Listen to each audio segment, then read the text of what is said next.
Start off by saying, hey, what's happening, San Diego? But I kind of know what's happening. We're down and out after another loss today. Welcome into Gwynn and Chris. 2:03 is the time. We got a couple of hours here ahead of Thursday night football. Ugh. Do they really have to play that game tonight? Is any way they could just cancel it and say that, I get what you're doing. I know, but I mean, that's going to be an ugly score tonight. You know what? I don't know why I feel this way, but I feel like there's something's going to happen. Like they're going to actually. The Dolphins have been embarrassed in the last 2 weeks. Embarrassed, so. and they've also spent. If they do read or hear anything on social media or elsewhere, they basically been collectively told they're the softest, worst team in the National Football League. Time to prove you're not. Right. You may say, hey, maybe they'll go out and show they're not, but they're going to try to do it against a team that's really, really good, and therein lies more of the problem. But we don't want to talk too much Dolphin football. We will touch on the Thursday night game, and we will be carrying it for you after this program ends. Pre-game show gets started at 4:30. But until then, Skraby, a lot to focus on. The Padres lost to the Mets today, 6-1. And when we left here yesterday, to me, we're back where we were. Exactly. It's 24 hours later, and we're right where we were sitting yesterday. 100%. They won a game last night, and we kind of felt good about it. And they lost the game today, and we don't feel very good about it. And I could say the same thing today that I said yesterday, and that is you have to be concerned. You don't have to give up the season. You don't have to say, well, we have no chance to win in the playoffs, because we know that they do. Mm-hmm. It's going to be a 2 out of 3 series at Wrigley Field. It's not set in stone yet, but it's becoming more and more likely by the day. However, the worrisome thing is that they've now played 11 road series against teams that are going to be in the playoffs. Okay, they played 2 series against the Dodgers on the road. Lost them both. They played a series in Philadelphia. Lost that one. They played a series now in the Mets. They're probably going to be in the playoffs. Lost that one. Did I mention the Cubs? No, they played a series with the Cubs early in the season on the road. Lost that one. Over on the other side, they played a series at Toronto. Got swept in that one, I think. Yes. Played a series against the Yankees. And I thought that was the low point of that was a lot of low points ago. Oh, man. That was a lot of low points ago. I remember Braden and I being at the blood drive. Yeah, and you're like, how can this get any worse? And I was just so angry at fans for giving up on the season. That was in like May. I know, that's so long ago. But just to continue the list, they played a series at the Yankees. Lost that one. Played one in Seattle a couple of weeks ago. Lost that one. Played one in Detroit, lost that one.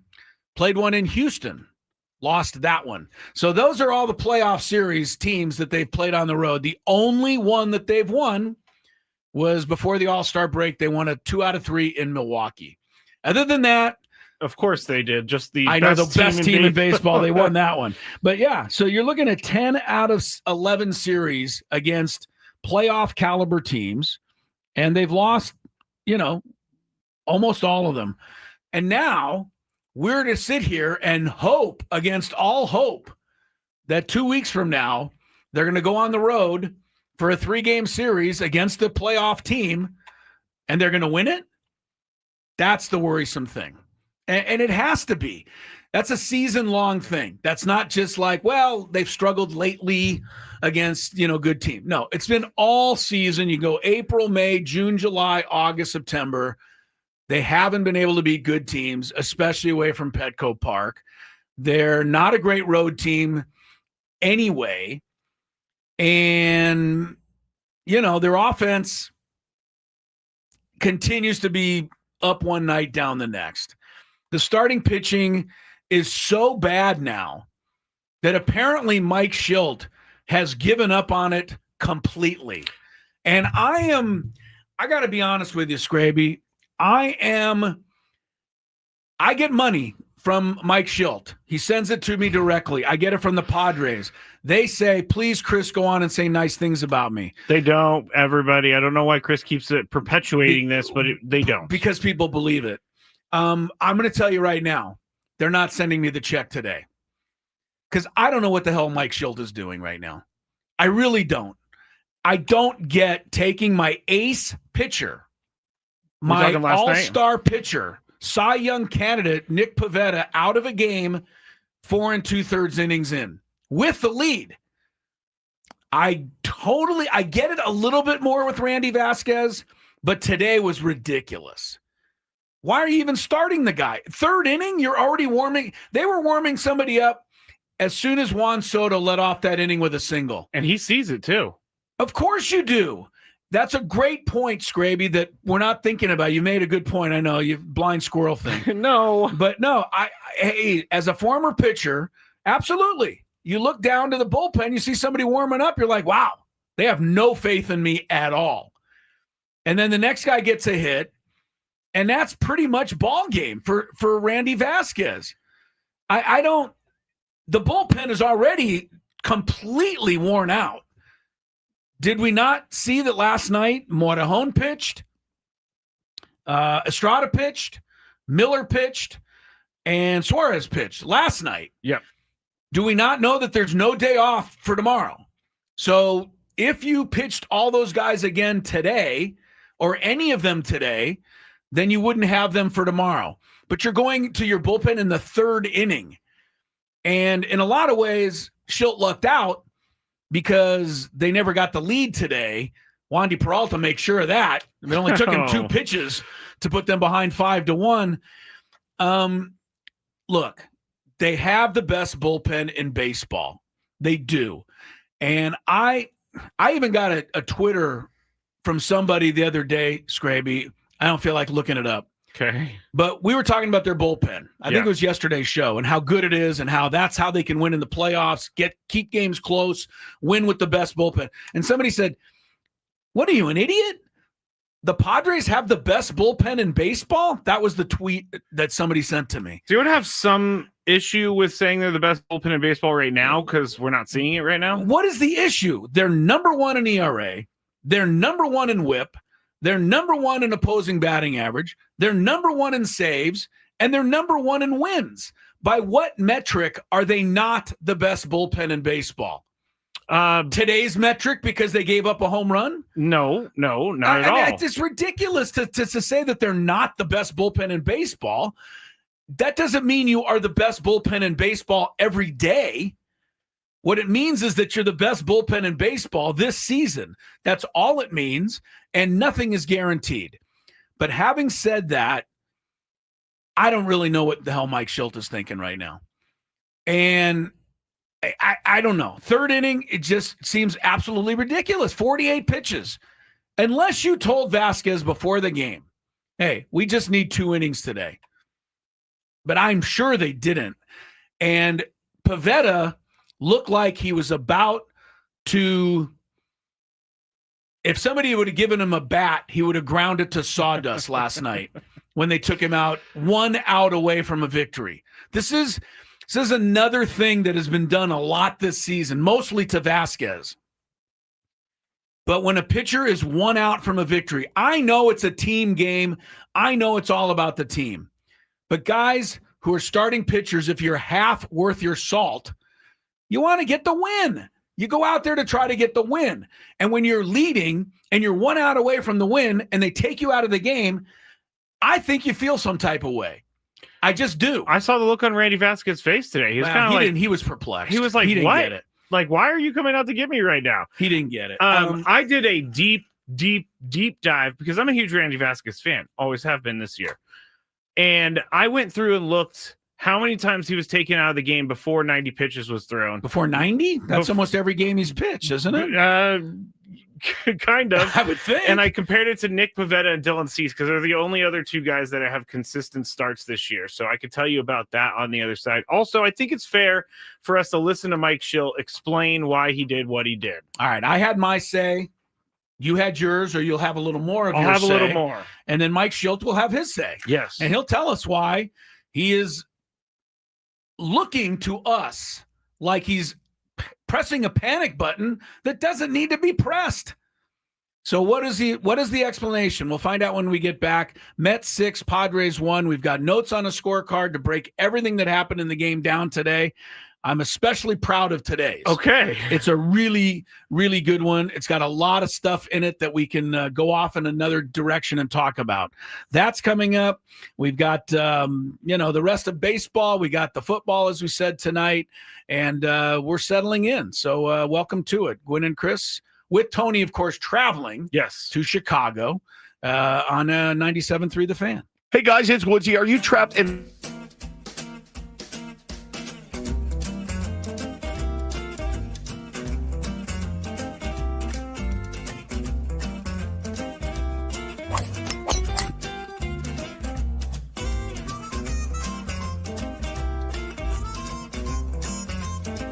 These things, it even tells you, hey, there's a canyon over here. Don't hit it here. Skraby from about 45 feet. His caddy tells him to play it a little to the right. He's been playing well so far today. Fourth hole. Nice smooth delivery. Hit it too hard.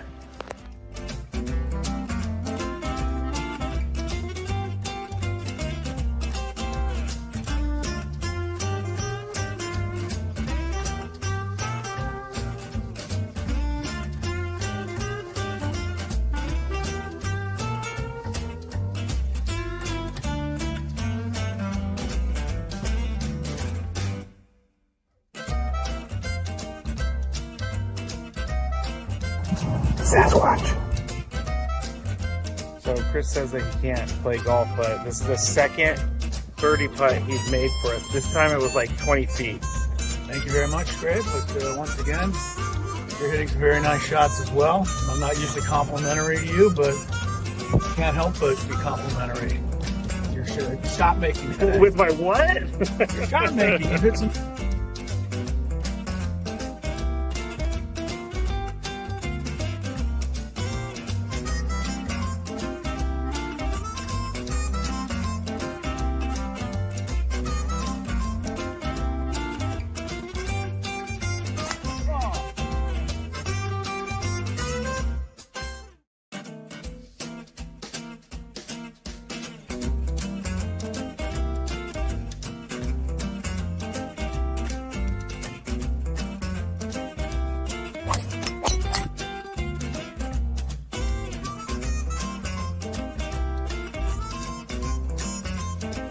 These things, it even tells you, hey, there's a canyon over here. Don't hit it here.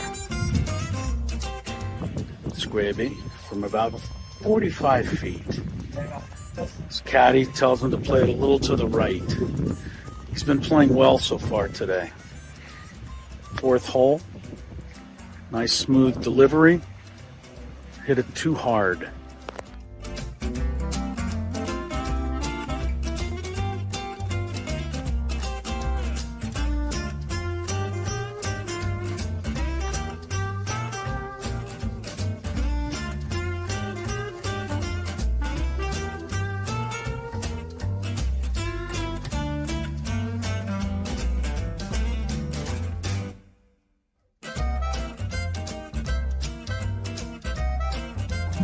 Sasquatch.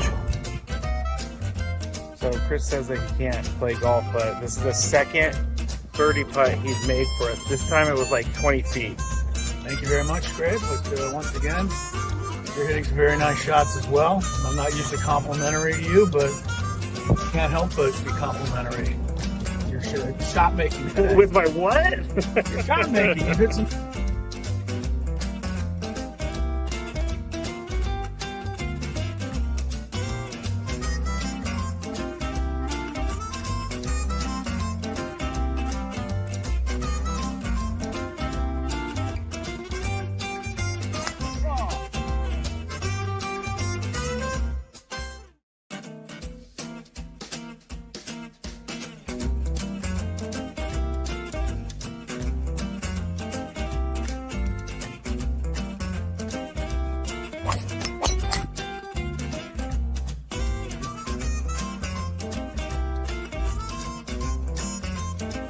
These things, It even tells you, hey, there's a canyon over here. Don't hit it here.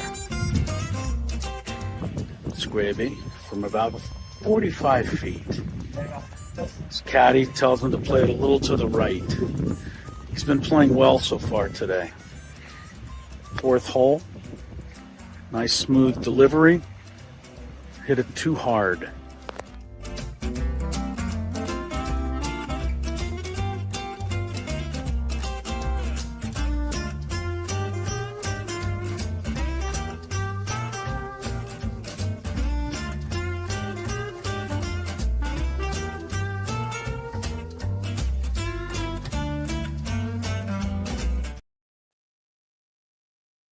Yeah, you know it's a tough day for Mike Schultz when even his biggest fan, that's me,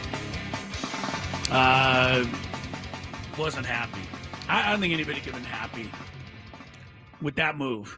And the fact that it backfired just made it worse. Yeah. I don't think I would change my opinion a whole lot had Peralta come in and got a double play grounder. I just still don't understand wiping out your bullpen with 3 more games coming up this weekend and a very, to me, had Vasquez had not walked anybody again, he's throwing the ball well. He's getting strikeouts. He gave up a hit to Francisco Lindor, and he gave up a hit to Juan Soto. Two if great you hitters. took everybody out of the game that gave up hits to those guys, they would never make it through an inning. I didn't get it. And if you don't trust Vasquez at all like that, then why is he even starting?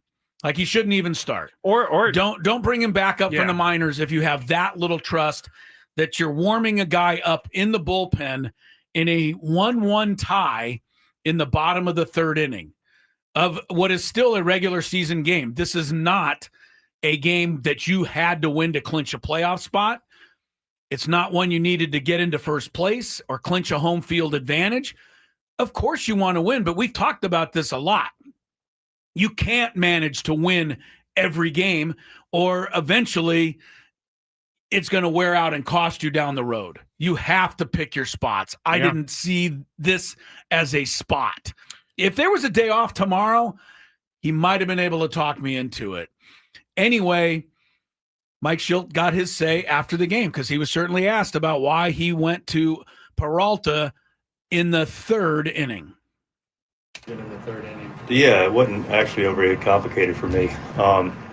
Didn't work out as planned, but we talked last night about this being more of a playoff type atmosphere. It's a lineup more conducive to lefties. We trust Randy. We're in the 3rd. We've already hit in the 3rd, obviously. We're down 2-1. We got 1st and 3rd, and there's always that spot. There are multiple spots in the game that you want to make sure you keep it where it is. We know that they've got their back end guys fully rested. We know their starter's going to be on a shorter leash. At that point, it's about the best matchup to get out of the inning with keeping it where it's at. Got a top 5 ground ball guy against lefties in Wandy Peralta, who I have a ton of confidence in and has rewarded that. And then we have a very high ground ball guy in Nemo. So, clearly the worst case scenario is what happened. But going out, I'm thinking, okay, just hit it at somebody, and we're at least good. If he doesn't, then okay, we'll live to tell about it with Ventos and still some favorable matchups, which you got the next 5 guys out. I also trust the fact that our bullpen's in a pretty good spot, and the guys that can hold it there, or which Hart did and Yuki did, and the leadoff walk came out to get Marinaccio, and Bradley took his inning down. But at that point, it's the best chance to make sure, because if you think about that 3rd, having already hit on the road, and their bullpen's fully loaded and ready to go, that really turns into the 7th. I'd be honest with you, it sounded an awful like a guy who was trying to talk himself into believing what he did was right. I kind of get that feeling. That's too. Honestly what I got because out of that. Was like, and another thing. Oh, wait a little. Oh, wait, and another thing. Blah, blah, blah. And he started off by saying it really wasn't very complicated for me. It was an easy decision. Yeah. Well, apparently it was not an easy decision, because you then went on to give me a 5-minute diatribe as to why you did it. I think maybe he did that because he knows that fans are going to be criticizing him, so he wants to get all the information I don't out think there. he cares. And I'll give him this. I mean, they did. It was well thought out. It didn't work. It wasn't what I would do. And a couple weeks ago, I said that I wanted Mike Schill to manage with more feel. And this was an example of that. Randy Vasquez was doing fine. Yes, he had 2 guys on base, but I would have let Randy Vasquez try to get out of the inning rather than bringing in Wandy Peralta. And here's where I went with my research, Chris. Randy Vasquez today threw 48 pitches, 31 strikes. We all know the situation. If you go back to August 15th. I do want to change one thing I said. I Yes. said he didn't walk anybody. He did walk one, which was right at the end. He Yes. walked Alonso. Yes. Go ahead. August 15th against the Dodgers, Vasquez replaces Peralta. He gives up 2 runs in the bottom of the third, but then he sat down the next six Dodgers. He went 3 2/3 innings there. July 26th at St. Louis, 4 2/3, 1 earned run, 1 walk, 67 pitches, up 2-1 in the bottom of the 5th. Morihone comes in for him. July 21st, and this is the last game I'll go over. At Marlins, 4 1/3, 67 pitches once again, but he gave up 7 hits, bottom of the 5th, 1 out. Morihone came in. Now, here's the thing, Chris. In 26 games this year, Randy Vasquez has thrown less than 90 pitches 21 times, which is 81% of his appearances this year have been less than 90 pitches. Pivetta in 30 games, 13 games with less than 90 pitches. Cease in 30 games, 7 games with less than 90 pitches. I feel like they've been managing Randy Vasquez wrong, or not wrong, but they've been too careful with him this year. They have been taking him out whenever he seems to be getting into a little bit of trouble, and I would like to see him work out of it. Like you said, what's the point of starting if you're not going to let him go, if you're not going to let him work out of trouble? The one thing he said in there, though, is just absolutely not factual. It may be in his mind when he said that we trust Randy. It may be factual in his mind that he thinks they trust Randy. Wandy. But Randy. He said we took Randy out, but we trust Randy. Okay. We trust him. But I thought he said we trust Wandy. No, he said we trust Randy, meaning we took him out there, but we trust him. I don't believe you do. And that is not what you give off to the rest of us, that you have any trust at all in Vasquez. If any manager should have panicked today, honestly, it should have been their guy, Carlos Mendoza, because the starting pitcher for the Mets, Tong, he didn't make it out of the first inning in his last game against Texas. He gave up 7 runs or 6 runs. Was this his 5th start of his career? Fourth. He didn't make it out of the first inning. Well, today in the first inning, he gave up 2 hits. In the second inning, he gave up 2 hits and a run. You know what I mean? Like, why were we sticking with him? Because their manager wasn't panicking. I don't get it. He said we have to manage this like a playoff game. Why? What are we doing?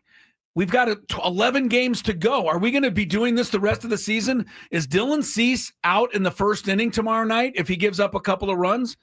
No. I don't think we'll make it to the finish line, even though there's only a week to go. I tweeted this last night, too, and we saw it with Jeremiah Estrada. And I know we're catastrophizing everything right now because it's not been good as of late, but Jeremiah Estrada gives up a home run in the 7th inning. And you're now starting to feel the Jason Adam injury, because he obviously is your 7th inning guy with Mason Miller and then Robert Suarez. And I don't know what's up with Jeremiah Estrada, but he has been giving up the long ball. Estrada had a stretch earlier this year with 16 2/3 shutout innings. Yes. Mason he can Miller. do it, yes. Yes. So Mason Miller's has a 17 right now. Got to get Estrada back on the beam. He's certainly capable. Look, I worry about everybody giving up a run. I mean, you people think that, Mason Miller comes in, it's an automatic thing. Well, I don't know. Juan Soto missed tying the game off him last night by about 6 inches. Yeah. I'm just saying nothing's automatic. I got to go with what I have. I got to go with the guys I do trust and believe in. I don't think you trust Vasquez, so stop wasting my time by putting him out there. I mean, to me, Schilt talked about, I'm just going by what he said in that quote. He said we had a 2-1 game. We had first and third. We want a double play, so we took him out. We went with Wandy, but we do trust Randy. Okay, well, here's how much you trust Randy.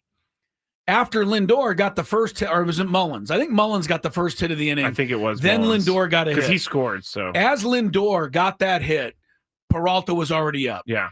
That's how much you trust Vasquez. You had somebody throwing with one man on base. So I don't think you trust Vasquez, and that's fine. But stop wasting our time and putting him in.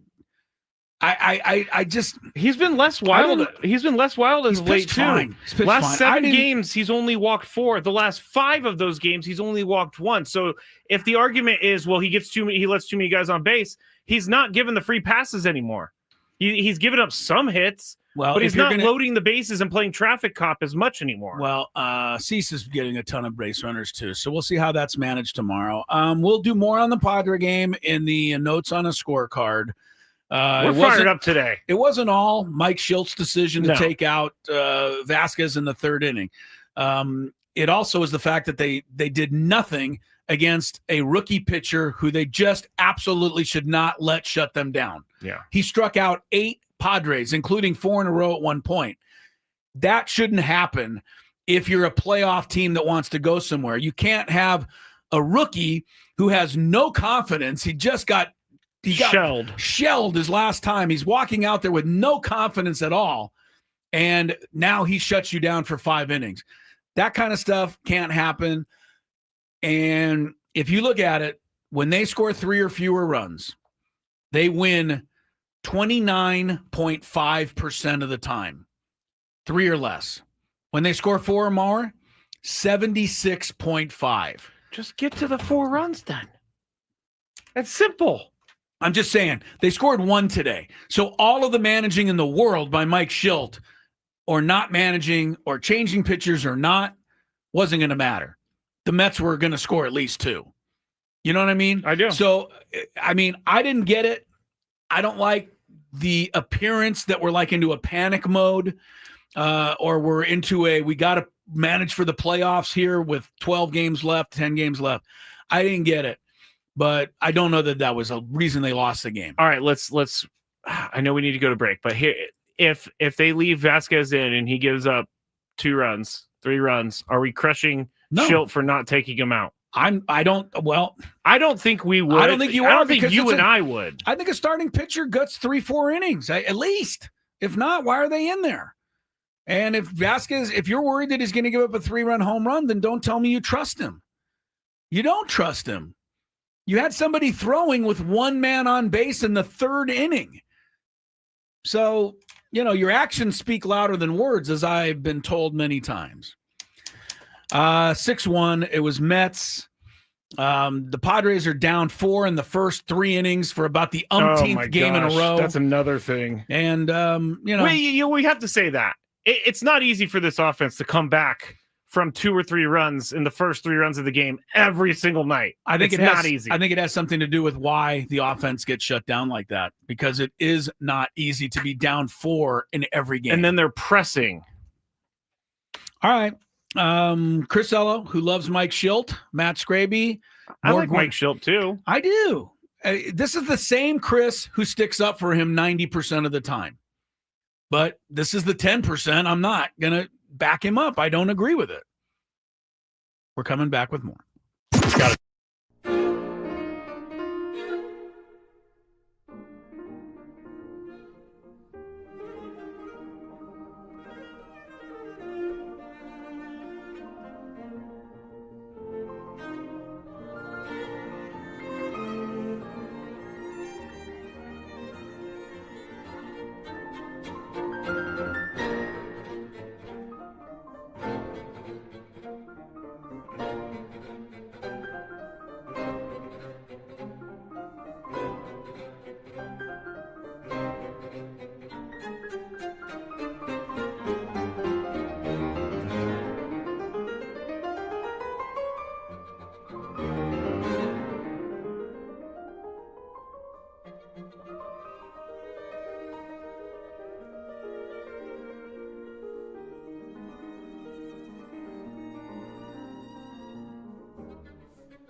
I'm in a better mood already.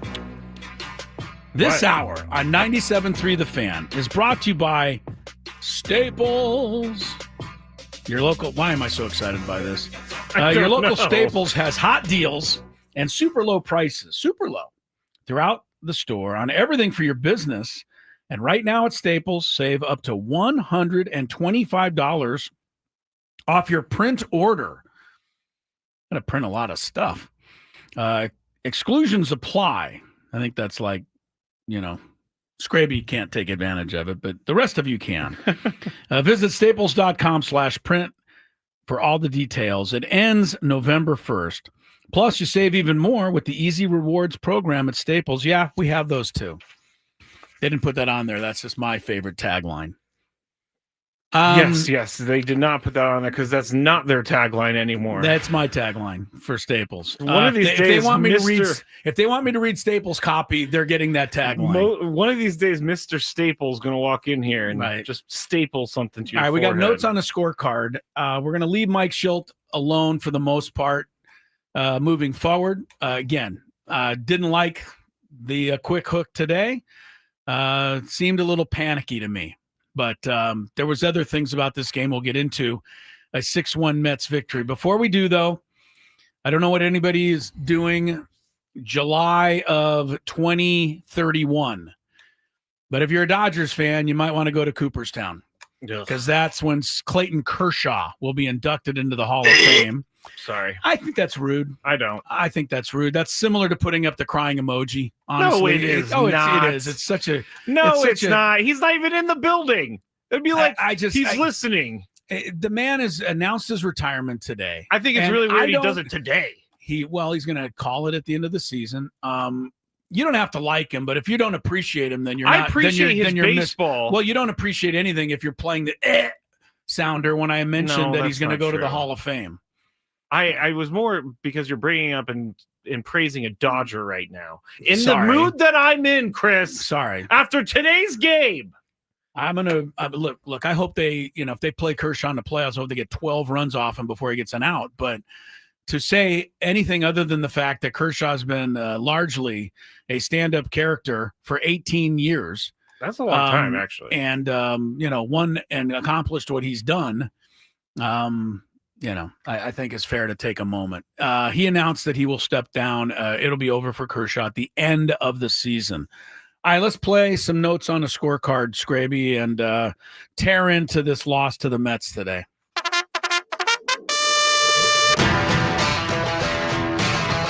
What did Chris like? What does Chris want to clean up? Observations written on a grocery list. Notes on a scorecard starts now. All right, here's my wife's grocery list. Oh, it's multiple pages today. Oh, it's a lot. Yeah, I had a lot today. Well, usually it's just one page. No, it's always more. It's multiple. Okay. All right, we'll start at the top of the first inning, which is a good place to start. I write this stuff as I'm watching the game. Manny came up in the top of the first. I don't feel like this music fits today. Sorry. He's going to go musicless? No, I'll get another bed, but I can't do the exciting bed today. 26 home runs, 92 RBIs for Manny coming into the game today. Wow. Baseball card. I mean, we gave up on him going 3,100 about 1,000 times this season. Yeah. And he's quietly getting there. He needs 4 more homers. He only needs 8 RBIs. I think he's got a shot at 3,100 again. We got 9 left. Yeah, it'll be close. It's going to be close. Even if he doesn't make it, he's still posted once again, despite all of our concerns. We didn't even talk about the Grand Slam last night. Well, that was a thing of beauty. And that moved him past Dave Winfield into second on the all-time Padre RBI list. Wow. Just for fun, though, as many RBIs as Manny has as a Padre, he's 510 RBIs behind the leader.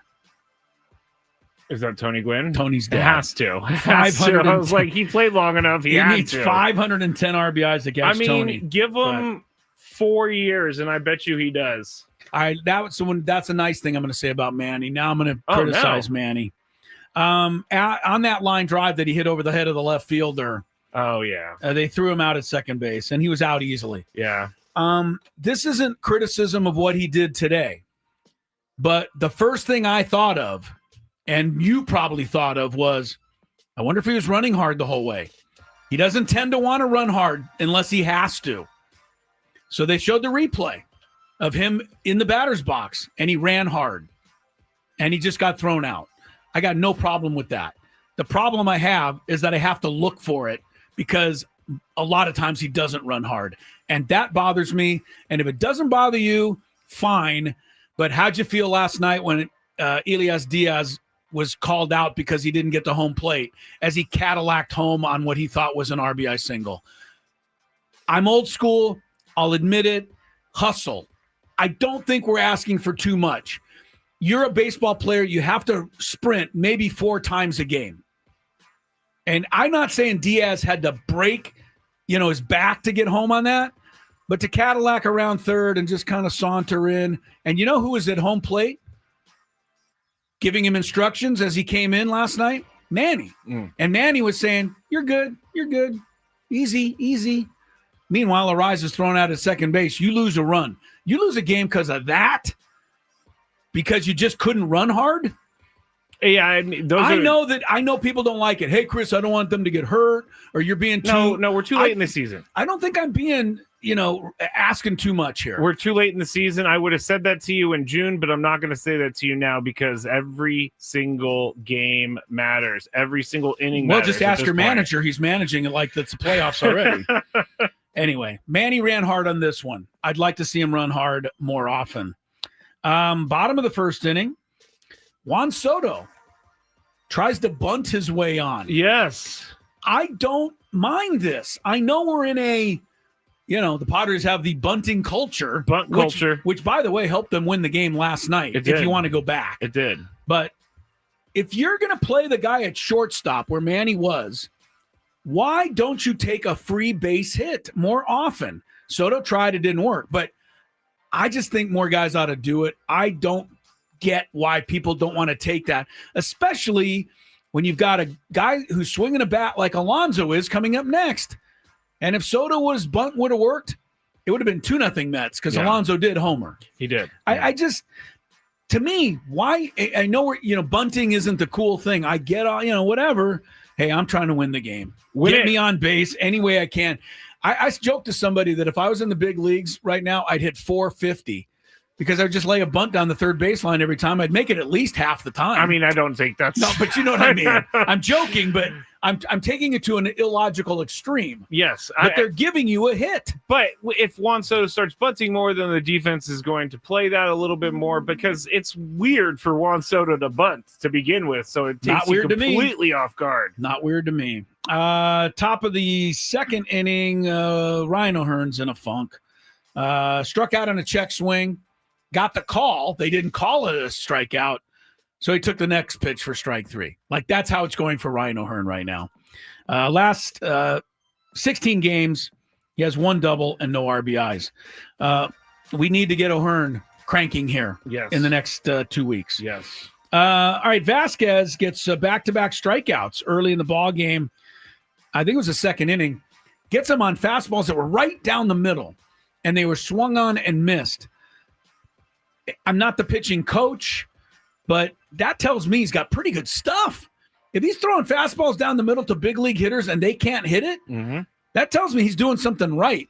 This was a half an inning before he was removed from the game. But Vasquez is not getting the respect that that he deserves. All right. Third inning, Tatis, long fly ball, thought it was a home run.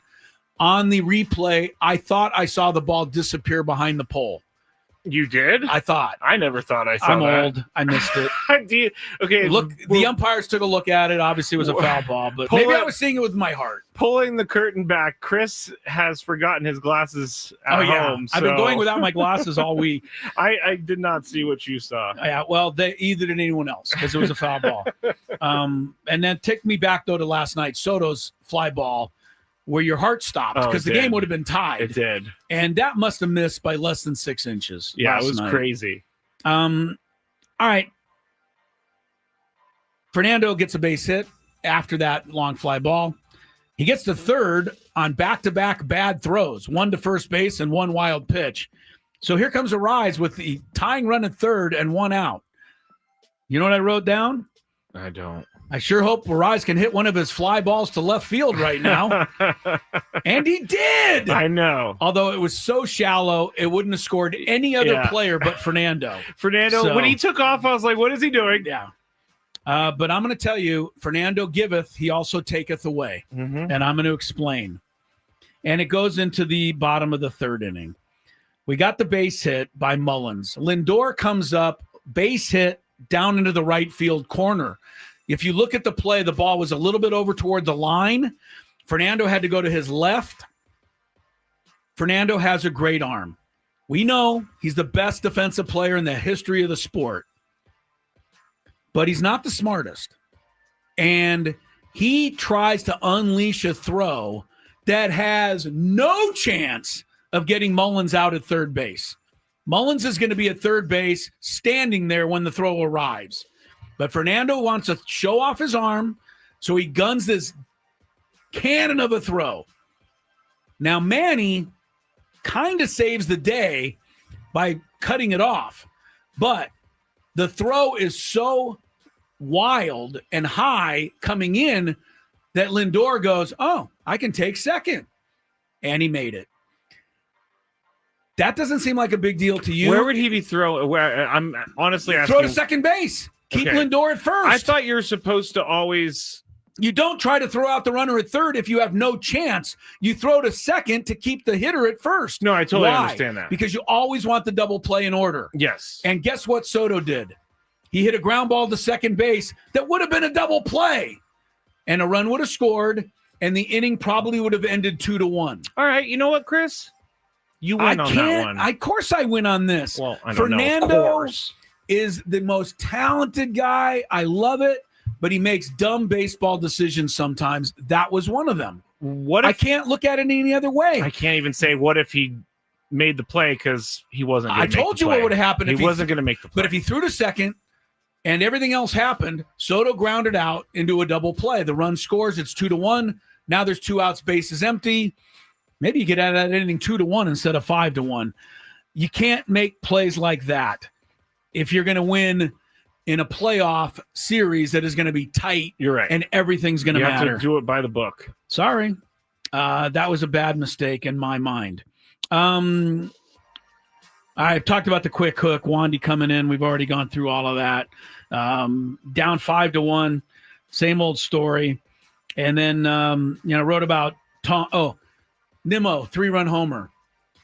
Wins games. You guys can, make fun of me for bringing that up all the time. Not you, but everybody.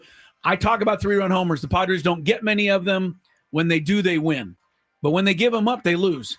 3-run homers matter. They do. That's all I'm going to say about the 3-run homer. And it's been more apparent than ever recently. Kyle Hart came in to strike out Alonso. I like Kyle Hart as the reliever. Okay, you like him right now. He strikes out Alonso. I looked it up. Alonso has a 919 OPS this year against right-handed pitching, but only 728 against lefties. That means he's completely backwards. Yeah. Which means in a crucial spot, if you face Alonso later in the season, I'm bringing more to hone in instead of one of my righties. Alonso doesn't hit the lefties. He kills the righties. Something to keep in mind. Hopefully the Padres don't have to face them again. Yeah, well, hopefully they have a chance to, because they wouldn't see the Mets again until the NLCS if that all worked out. Meanwhile, while all this was going on, Padres go in order in the 4th and the 5th and the 6th and the 7th. You know what I call those, Skraby? What? I wrote it down here for you. Those are Lawrence Welk innings. You know who Lawrence Welk is? I've definitely heard the name. Lawrence Welk is an old 1930s band leader who used to have a television show. And he used to intro every bit of music by going, a 1, a 2, a 3. That's what the Padres did in the 4th, 5th, 6th, and 7th inning. As just a nothing. fan, they didn't do anything. Like they just disappeared those 4 innings. As a fan, there's nothing more frustrating to me than watching them go down 1, 2, 3 inning after inning. Inning after inning. Alonso gets a sac fly later in the game. This was against a righty, by the way. 6-1. And then the next play, O'Hearn chases the pop-up over to the railing. Alonso doesn't move. And I don't blame him. You're not supposed to help the fielder when he's in your dugout. Yeah. But because he didn't move, O'Hearn cracked him in the head. And I thought that was fair play. It is fair play. Sorry, Alonso. You don't want to move? Pete Alonso's I'm going to hit you in the weirdo. head. He's a weird guy. We've Remember talked when about he this wanted before. to charge the mound, make He's just that a weird legal? guy. He just seems like an odd guy to me. There was couple of more little fun thing in the 8th inning. The Padres finally got 2 hits. Both of them were base hits off the pitcher's body. You don't see that too often. No, you don't. And then Arise came up there, and I thought, well, just hit it at the pitcher. But that didn't work out. No. And then in the 9th inning, Manny comes up. I think it was, leading off the 9th inning, Manny comes up. And on the 3-1 pitch, he throws his bat away, but they call it strike 2. And it was strike 2. But then the next pitch, he swings at a ball and strikes out. And I just wrote, that's the kind of day it was. So there you go. There's your notes on a scorecard. You know, when I said that it's very frustrating to watch them go down 1-2-3, it's also very frustrating to watch them swing at the outside low and away slider. Yeah, but that's easy for us to say because we see it coming in. Yeah, I'm not. If you're standing in the batter's box, it's not that easy. Chris, I've played like 2 real baseball games as an adult, and some guy was throwing a slider. Those things are not easy to hit. Not at all. So it was a Mets day. 6-1 was the score, as we've told you many times. And now it's on to Chicago. And I don't know. I'm not seeding the division of the Dodgers yet because, hell, the Dodgers will probably lose tonight to the Giants. That's what's been happening for the last 3 weeks. Yes. Padres lose, Dodgers lose. So Padres win, Dodgers win. Yeah, so we'll see if, if they go up by 3 games tonight with 10 to play, 9 to play. They go up 3 games with 9 to play, and they have the tiebreaker. Start booking the trip to Chicago for the wild card. I'm already planning on it. Are you going? I thought about it. I'm gonna send you. Just to get you out of my hair for a few days. I have lots of airline miles. Okay, well then away we go. Away you go. All right, hour number 2, Gwynn and Chris until 4:30 today.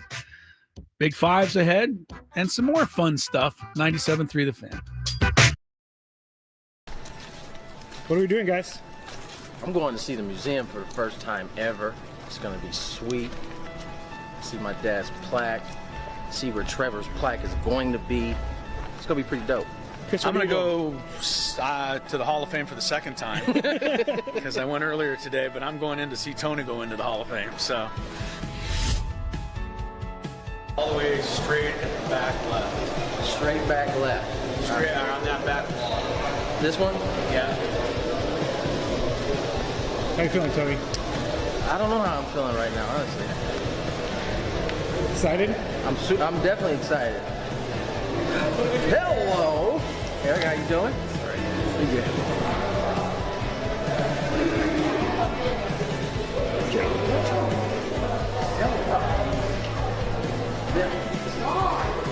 Wow.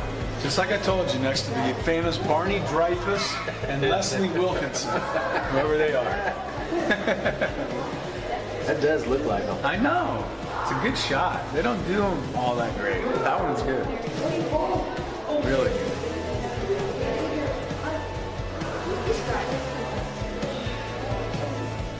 I missed a year. 300. Must have been bad. Huh? I used to be. Not anymore, though. Oh, it's so cool. What team did you play on? I can give you a long list of them. Brewers, Padres, Dodgers, Phillies, Nationals. What position did you play? I played outfield. This was my dad.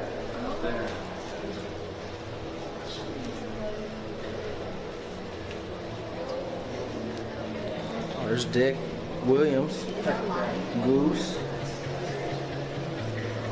I think he'd be pretty happy with his company over there. So. What are you thinking to see it for the first time? I'm thinking that hot. I'm quite warm right now, but it's cool. I mean, it's what I thought it was going to be. I mean, who not too many people can say they have a dad that's enshrined in this place. So I think this is awesome. What are we doing, guys? I'm going to see the museum for the first time ever. It's going to be sweet. See my dad's plaque. See where Trevor's plaque is going to be. It's going to be pretty dope. Chris, I'm where going do to go to the Hall of Fame for the second time because I went earlier today, but I'm going in to see Tony go into the Hall of Fame. So all the way straight and back left. Straight back left. Straight on that back wall. This one? Yeah. How you feeling, Tony? I don't know how I'm feeling right now, honestly. Excited? I'm definitely excited. Hello, Eric. How you doing? Pretty good.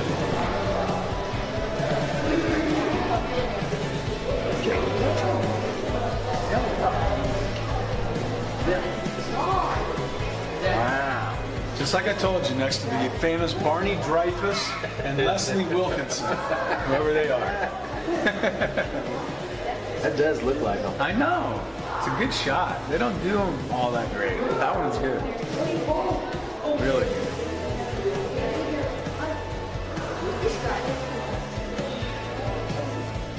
I missed a year. 300. Must have been bad. Huh? Are you a baseball player? I used to be. Not anymore, though. Oh, it's so cool. What team did you play on? I can give you a long list of them. Brewers, Padres, Dodgers, Phillies, Nationals. What position did you play? I played outfield. This was my dad.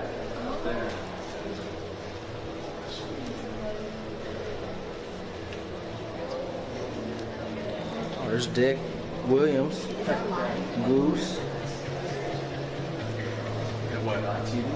I think he'd be pretty happy with his company over here. So. What are you thinking to see it for the first time?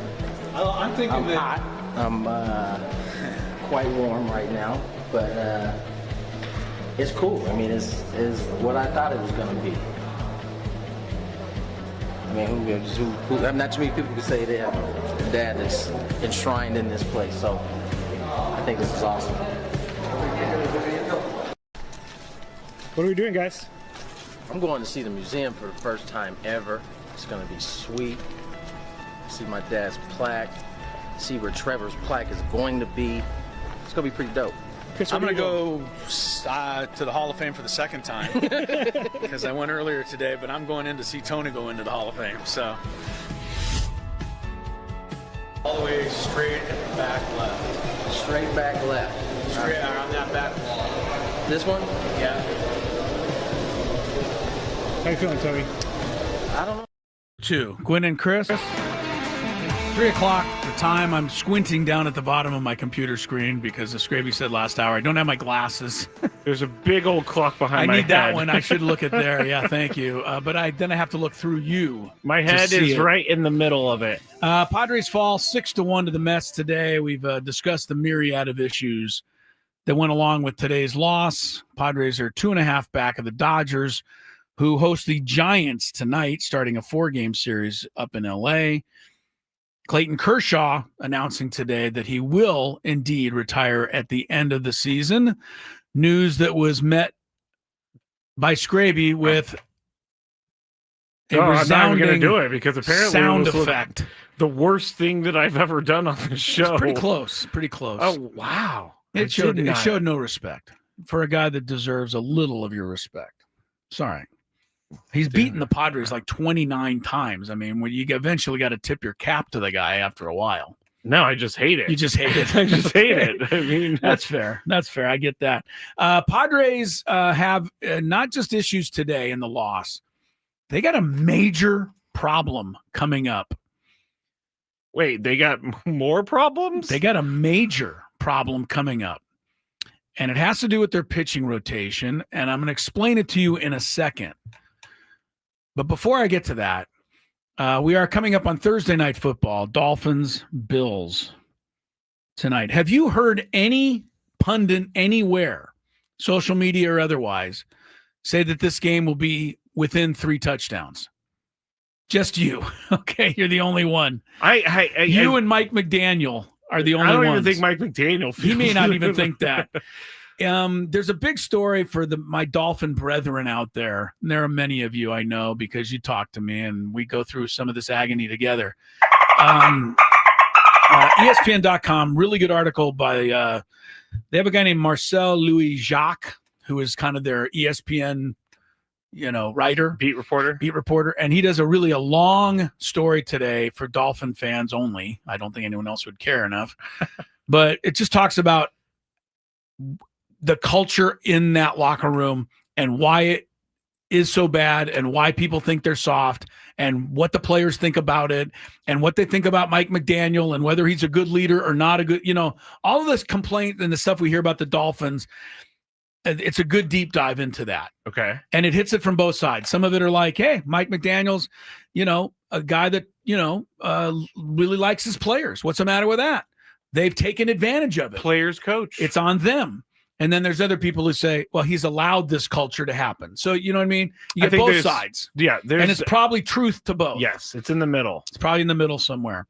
So if you're a Dolphin fan and you want to agonize like I do, you can read that. Well, real quick, what was one of the major takeaways from why they aren't playing well or why the culture is what it is? Well, honestly, one of the major takeaways is that star players were given preferential treatment and abused that power. Oh, and guys like Tyreek Hill and Jalen Ramsey just stopped showing up on time, didn't come to practices, left early from practice. They just walked off the field. Yeah, I mean stuff like this was happening, and McDaniel was fining them. What else can he do unless sit them? Well, there you go. So there's that side, right? That says, well, you got to send the message, but he's got to protect his own job, and that would be by sitting them and proving that he's the head coach of that team. That's one of the things in the article. That is, it's pretty messy. Sorry, Gonzo said that just the Dolphins fans talk to each other through echolocation. I don't even know what that means. It's their communication where they send out like signals. Yeah, it's sad. It's sad to be a Dolphin these days. You know what? That makes me think of the players worse than it does the coach. Because if you're a player that's just going to pack up in the middle of a practice and leave, well, that's why they traded Jalen Ramsey. That's insane. They traded Jalen Ramsey because he's just destroyed the chemistry of the whole locker room. They gave him to the Steelers, and we'll see what the Steelers do. And Tyreek Hill hasn't really been worth the trouble lately. Not really. I feel bad for you. I also, because in sticking up for McDaniel, and I've ripped him as much as I can. I mean, I want him fired like every other Dolphin fan right now. But, you're in the NFL. You should have some accountability to yourself. It's your job. Some accountability. All right, Chris, I'm going home. Right. There's people in this article. Thank you. Bye, Jalen. There's people in this article who say that. They say, the players, you're a pro. You should be accountable. There's others who say coach needs to make you accountable. So it depends where you come down. You should not have to motivate a guy to come to work. Show up on reasonably when you're on making time. Millions of dollars. Yeah, Tyreek Hill proudly told reporters that he's yet to be late for a practice or a meeting this year. Oh, good for you. Good for you. Model citizen. Let's get to week 8 and see what happens. Terrific. We'll build a statue for you. Is Tua ever late? He doesn't seem like a guy who would be late. I don't think so. Tua is just not real good right now. And here's the, this is all the off the field stuff, but the reason they're going to get boat race tonight is because their defense has allowed points on 13 of 15 drives this year. That's crazy. They have no secondary and they have no offensive line, so they can't block. And if you can't block, you can't get the pass down the field. And so they end up with all that short stuff that we've seen. And then you got an unhappy Tyreek Hill yelling at everybody on the sideline. They can't beat even a bad team right now. And tonight they're playing a really good one. I mean, Buffalo. All right, anyway, enough about that. Let me get to the Padres issue. Because this is something that they've got to – I can't tell them what to do here because I don't have the solution. I really don't. And I don't think we can even get to a solution until we actually get to the situation. Here's the problem. Tomorrow in Chicago, Dylan Cease will pitch. Saturday, Yu Darvish. Sunday, Michael Kingsday. Then they'll come home for Milwaukee. Monday, Nick Pivetta. Tuesday, if it goes according to plan, Vasquez will pitch an inning and then come out. Wednesday, it is different. Here's where the problem arises. Arises? Yes, Luis arises. The final 3 games of the season against Arizona. Your pitchers, as it stands right now, are Darvish, King, and Pivetta. Here's the problem with that. Playoffs.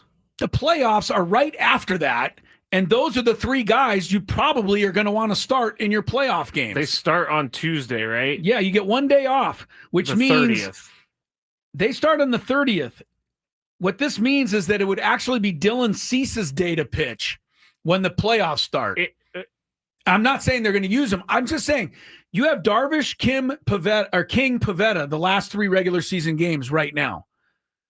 Those are the 3 guys you want to start in Chicago. Here's the thing. You may need You may need to use Darvish, King, and Pivetta to secure whatever it is you're trying to secure. I think, and I don't know what they're going to do, and I don't know what they should do. I'll ask what the chat people can chime in on this, and maybe it'll be a moot point because maybe they just won't catch up to the Dodgers. And in a lot of ways now I'm thinking it might be bad to catch up to the Dodgers. But here's my point. If you go to the last weekend of the season and you're tied with the Dodgers, let's say they lose a bunch, and you win out and you have tied. a chance of the division. You're tied with 3 games to go. You're going to use Darvish, King, and Pivetta against the Diamondbacks to try to win the division and then not possibly have them for the playoff series? Or are you going to do something else so that you can use them against the Cubs and potentially allow the Dodgers to win the division? Say in order of how they're going to go. Say it one more time. Darvish, King, Pivetta. All right, so Darvish pitches Friday, which makes him available for Wednesday. Yeah, and it makes King available for Thursday, and it doesn't make Pivetta available at all. For the series. For the next series. Okay. So you almost have to sit Pivetta out in the season finale and save him for Tuesday, and then hope you can use Darvish Wednesday and King Thursday. As soon as you clinch a playoff spot, you're going to start. You could pull someone up from AAA to redo the line or the rotation a little bit. But where are they now in terms of clinching a playoff spot? They're still a magic number like 5 or 6, aren't they? It's going to be the middle of next week. When that happens, if it happens. So this is an issue. I'm sure I'm not the first one to bring it up. In fact, I know Kevin Acey wrote about it. So they have to know this. What they do in the next 9 days with the starting rotation is going to be interesting because the 3 most important games on your schedule here coming up are those 3 games in Chicago on September 30th and October 1st and 2nd. Magic number is 4, apparently. Magic number is 4. So what would be nice is to clinch it all this weekend and then next week just get everything in order. But if you get everything in order next week, you're probably giving up the chase to the Dodgers. We're going to have to reassess. You're going to have to reassess this weekend. This. But I'll tell you one thing. You can't pitch Pivetta in the final regular season game and then not use him at all against the Cubs. That would be the dumbest thing in the history of the franchise. And I didn't want to continue to go down the doom and gloom route, but I'm going to. I don't have confidence in Michael King right now. I don't have confidence in Yu Darvish. I have confidence that they can pitch well, but I'm not sure that they are going to pitch well. Yu Darvish has been up and down all year. Michael King just had a gave bad up game. 8 runs. I'm gonna tell you 2 things on that. First, I do have confidence that they can come up big, but secondly, you don't have a choice. You don't have a choice. What are you going to do? Tyler says Sears and Cortez are going to get starts in that final series at home for sure. And he might be right. But would you still do that if you're tied with the Dodgers or maybe trying to a game up and you're trying to win the division?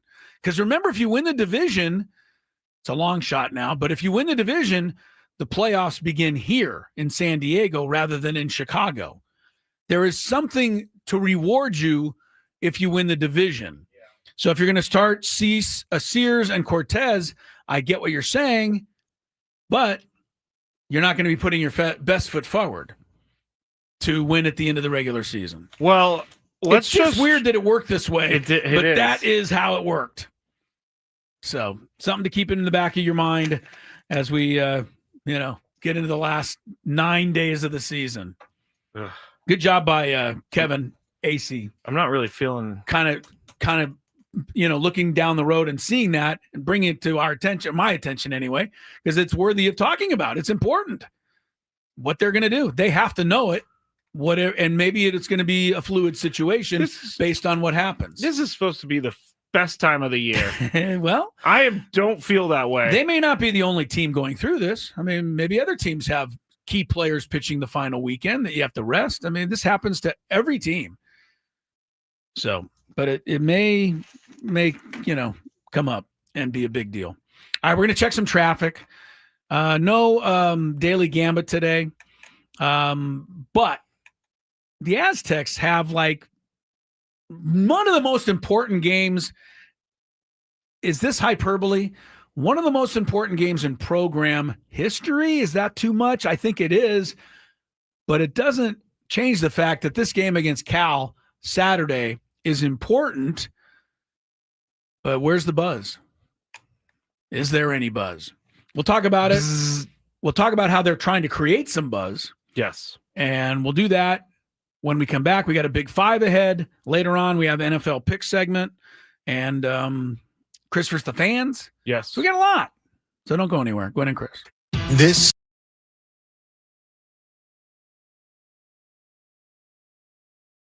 I mean, I think first you can have that belief when you put the kind of work in that you do, that your body's going to heal right, and just trusting it.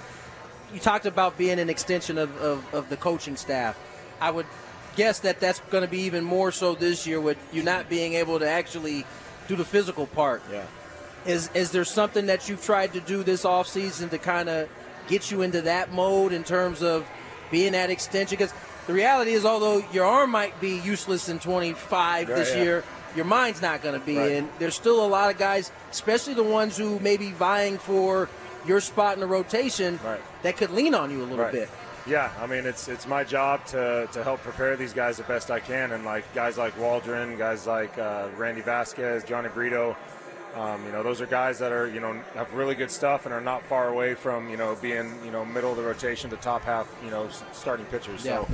So trying to share some things. And that's something we talk about all the time in the clubhouse is like, you bring something to the table on the field, every day. That's kind of what brings you here and gets you to this level. But, days that you're not playing as a starting pitcher, that's, a majority of our days. You pitch once every 5 days. So making sure you bring something to the table is, something we always talk about. So even though, like you said, I'm not going to be physically on the field pitching, I got to find a way to contribute. And a lot of that's just been, better communication with the staff. And I'm really excited this year to be able to sit in more of the coaches' meetings and see how they game plan and how they, come about their approach to certain teams. And I feel like when I come back in 26, I'm going to have a whole plethora of knowledge and things that I hadn't experienced before to add into my game. So. I just have to say this. I played with a lot of guys, and not all of them are going to take as serious as Joe is taking this part serious, which is getting into those coaches' meetings. Coaches are here a lot earlier than the players, especially during spring training. So the fact that he's going to be willing to do that, I think that's awesome, man. That's what separates you from a lot of these other guys out there. We're talking to Joe Musgrove here, Padres pitcher, 97.3 The Fan. And I have to ask from the fan perspective, because Tony every day on the show, whenever a team in the National League West signs a new big-name player, all of us fans are kind of like, why? And Tony says it doesn't matter. They still have to go out and play the games. When you see that happen, how do you feel? Yeah, I mean, it's a different perspective as a player. Our job is, our goal doesn't change regardless of whether we add, and that stuff's, out of our control. So you never want to sit here going into an offseason saying, we're going to be fired up if we get this guy and this guy, and not if we don't get this guy. So you look at our team, and a lot of people see all the moves being made and don't see us making moves, and it seems like a mismatch in the division. All these other teams are adding, but you look at our roster, I mean, we spent a lot of money over the last handful of years and committed a lot of guys to be here long term, and the value in having those guys return every year and continue to build that relationship and that growth is every bit as valuable as adding a new free agent. So I think with the progress we made last year, and you guys will never understand how we feel. I'm sure you can see a little bit of it on the field and how we carry ourselves and, the camaraderie and stuff, but you'll never truly understand just how close that group got last year. And although we didn't, achieve the ultimate goal of winning the World Series, we grew a ton as a team. We grew a ton as, a unit. And I'm super excited that we got most of these guys coming back. We got the whole staff coming back, and we can kind of pick up where we left off. Well, last one for me, because you kind of just hit on it, and I think it's so important. the continuity, right? This is what year, maybe 3, 4 of this nucleus being together. How much of an impact can that have on a team, having guys who have been in the locker room together for so long? Yeah, a ton. And, like Schulte's big thing is shared experiences. We got guys from all over the league, some guys that are new and have experienced things that most rookies don't, and some guys that have been around 10-plus years that have, been in championship locker rooms and been around the best of the best. So sharing those experiences with each other and helping each other grow along the way, not just, providing, assistance and coaching, but like sharing experiences and helping guys grow a little bit through what you've been through is a big thing for us. Joe Musgrove, ladies and gentlemen, this is a good one we got here, man. Joe, appreciate you, brother. Thanks so much, Joe. Pleasure, man. Quick healings and enjoy the rest of your day, sir. man. You guys enjoy the rest of your day. Thank you very much. I mean, I think first you can have that belief when you put the kind of work in that you do, that your body's going to heal right, and just trusting it. You talked about being an extension of the coaching staff. I would guess that's going to be even more so this year with you not being able to actually do the physical part. Yeah. Is there something that you've tried to do this offseason to kind of get you into that mode in terms of being that extension? Because the reality is, although your arm might be useless in 25 this year, your mind's not going to be. And there's still a lot of guys, especially the ones who may be vying for your spot in the rotation, that could lean on you a little bit. Yeah, I mean, it's my job to help prepare these guys the best I can. And like guys like Waldron, guys like Randy Vasquez, Johnny Brito, those are guys that are, have really good stuff and are not far away from, being, middle of the rotation to top half, starting pitchers. Yeah.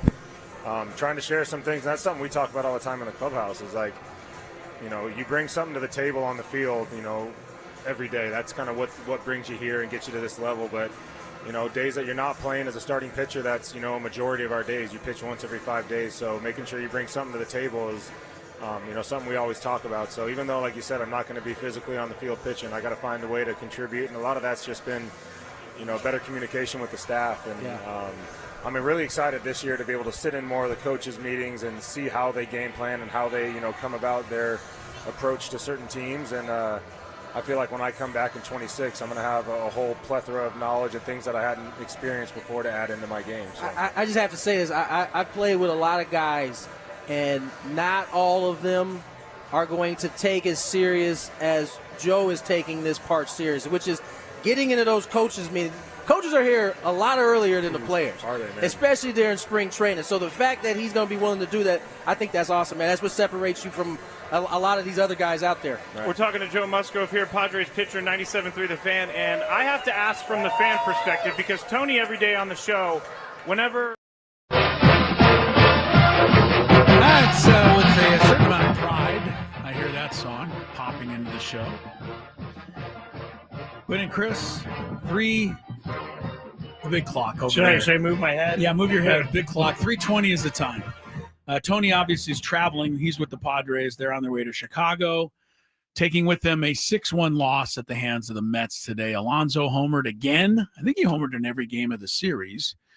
Brandon Nimmo put it out of reach early with a 3-run homer in the third inning off reliever Wandy Peralta. That means that Randy Vasquez was taken out in the third inning.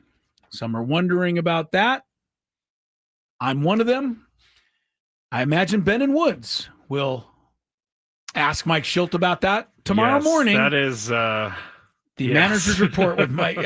They'll ask and then they'll duck. That's a tough question. You kind of have to. You have to ask him we already heard his answer on this show today, what he said after the game. I'm sure he'll say the same thing tomorrow morning, but he really, right? He sounded like a guy who was trying to convince himself that he had done the right thing. Or he was trying, to me, he may have been trying to provide all the information to prove that he made the right choice. Try to soften the blow. Yeah. It didn't work. Peralta gave up the home run. That, to me, is not why I didn't like the move. I didn't like the move because I don't like taking my starting pitcher out in a 2-1 game in the third inning. But that's me. I will not be interviewed on the manager's report tomorrow. Mike Schilt will be, because he's the manager. It's at 9 a.m. on Ben and Woods tomorrow. The Manager's Report, refreshed by Eco Water SoCal. Try alkaline water for $9.95 a month. Eco Water SoCal, keeping it soft since 1925. All right. The Aztecs played the fight song.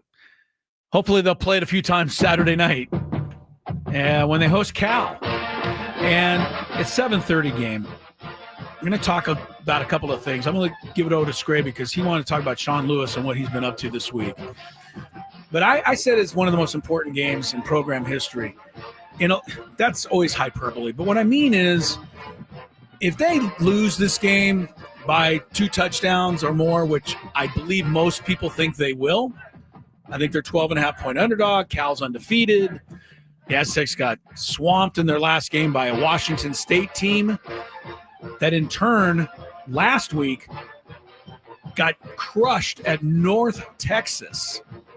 So Washington State whipped the Aztecs, then went to North Texas and lost by 40. Yeah. That doesn't bode well for the Aztecs either. That does not. Right? The Aztecs have a young quarterback, the whole thing. All right, so nobody expects them to win. So if they lose, to me, it's kind of like, well, more of the same, and it's malaise. And it's, you know, people saying, well, Aztec football just ain't that, and I'm not into it. So it is important to not lose from that perspective or, you know, not compete, get blown out, which is what people are expecting. On the other side, let's just say, hope against hope, Scrape. Let's just say they've taken these 2 weeks and they've really cleaned a bunch of stuff up and they come out and they play their butts off. And let's say they knock off Cal. You know, that would be awesome. That could be a big boost for Sean Lewis. It could turn everything in his favor. It could get people saying, hey, maybe this guy is onto something. Yeah. Right. That's why I say it's big. If they lose, it's going to be more of the same. Well, I don't care about Aztec football.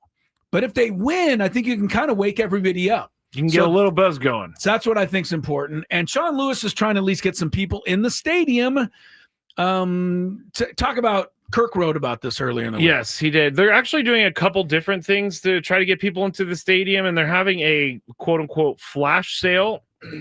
Sean Lewis said yesterday morning there was 4,000 tickets remaining, and we're going to have this flash sale to just try to buy up all the tickets, which I think is pretty awesome. They had Christian Chapman do a little commercial, I guess, on their Twitter. Chapman was the quarterback of the champs from 10 years ago. They beat Stanford. They beat Stanford that year. They also won the Mountain West back-to-back years. They had a really good season. Those were good teams. Those were very good teams. Anyway, $15 for this flash sale. So if you want to, see if they're still up there, go to the SDSU Athletics website, and you could probably find them there. But so that's how they're trying to get people in for that. But what I really want to talk about was Sean Lewis went around town and handed out tickets last weekend, and he went to some flag football events and he handed out tickets. And for as bad as it's been for him as a head coach and his head coach record, I like what he's doing because he's going out in the community and he's trying. He's at least taking it upon himself to go meet people and to make fans and to go and try to get kids excited about this program. And when I said this on Twitter, I got a couple responses. Yeah, but he can't score points. I think it says something about Sean Lewis that he doesn't seem to have one foot out the door and looking for another opportunity. He wants to be here. He wants to build this team, and he's going out and he's trying to build a fan base. And I got to give him credit for that because you don't see many coaches doing that. And when someone does that in this day and age, to me, it tells me that they care a lot about what's happening with their program. So I'm going to applaud him for that. Now, would some wins be nice? Yes, wins definitely need to be happening at some point soon. But Sean Lewis is trying to do something. There's two ways to look at this. And the flash sale yesterday only. Oh, so don't go to the website. Don't go to the website. The flash sale. Well, here's another thing. If we're going to talk about this, I think that the Aztecs could probably send us a text or an email and say, hey, can you help us promote this flash sale? We'd be more than happy to help you promote a flash sale.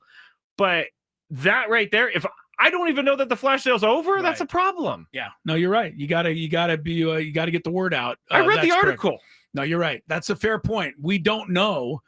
Many of us are in the dark, unfortunately, and, they need to help us. Sean Lewis going out. There's some people that are saying, well, you can't give away free tickets like that. But that's exactly what Steve Fisher and Brian Dutcher did way back when. All right? When they got there, Steve Fisher went 0 for his first year. No one even knew that we had a Division I basketball team practically. They're playing at Peterson Gym, or maybe they just opened Vieja, whatever it was. No one cared. No one went. Steve Fisher, Brian Dutcher went out pretty much walking the streets saying, hey, we're the coaches of the basketball team. Come out and sample the game. So that's what they did. If I'm Sean Lewis and I'm not, I would have met with Steve Fisher a long time ago. It would have been the first person I met with. How did you get people excited? I wonder if what they ever did you have. do? I don't know. I'm not, I that's his thing. But I don't like to give away tickets either, because a lot of times people won't the next time pay for them when you want them to come back. They're waiting for the freebie now. But what Sean Lewis is trying to do is get people out there. And I think he's going to get some more people out there this Saturday night than they've had. And so that goes back to my very first thing. What if you win? Then the people who went are going to say, hey, that was pretty good. We might have something here. But if you get beat again, anyone you gave out or came out is going to go, well, it's the same old Aztec thing. That is not Sean Lewis's fault. That's what he was up against when he got the job. But even though it's not his fault, it's up to him to find a way to turn that around. Yes. That is what he was hired to do. Yeah. Win games and turn around the fortunes of the football program. Sorry, that's what you're there for. So I agree with you, Skraby. He's out there. He's trying. He cares. He's not just saying to the people at San Diego State, no, my job's to win games. Your job is to bring people into the stands. Tickets, yeah. No, he's saying, I'm taking it upon myself to try to get people in. I'm going to do whatever I can. I appreciate that as well. I'm a big fan of people who lead by example lead by doing it. Yeah. I have one more. think that, go ahead. One last thing. Yeah. The key for them is to get to the youth now. Get to the youth, make them fans. Well, that's what you said. He went to flag football and that tournaments. was a brilliant idea. Yeah, go get kids. Because that's where you make your fan base, and then those people have kids, and then they're Aztec fans. Kids bring parents too. Kids Don't bring forget. parents. Parents, kids do bring parents, not the other way around. One more thing I want to I want to throw in there. I feel bad for the kids, the players that are on this squad, to a certain extent, and maybe to a big extent. They work their butts off all summer long, all off season. They're in the weight room. My point being, they work just as hard as the kids do at Alabama. Oh, yeah. They work just as hard as the kids do at USC. Yep. And at Georgia and at any other place you want to name. I think they deserve a certain amount of our support going out there to, cheer them on and give them what we can. They're out there giving it everything they've got. And I don't know that there's a player that would ever say something, but when you run out onto the field and you don't get the roar, I think you feel some type of way. And that's just what they have to deal with at San Diego State. But I think, I can't tell you how to spend your money. That's not fair of me to do. I'm just saying, these kids really work their butts off. And no matter what you feel about San Diego State or the team or the program or maybe just do it for the kids on the club. Go out there and cheer them on. Try to see help if you can't help them get a win. I'm not buying a $65 ticket to do that, though. I didn't say you had to. I'm saying that's their issue. San Diego State's got to deal with that.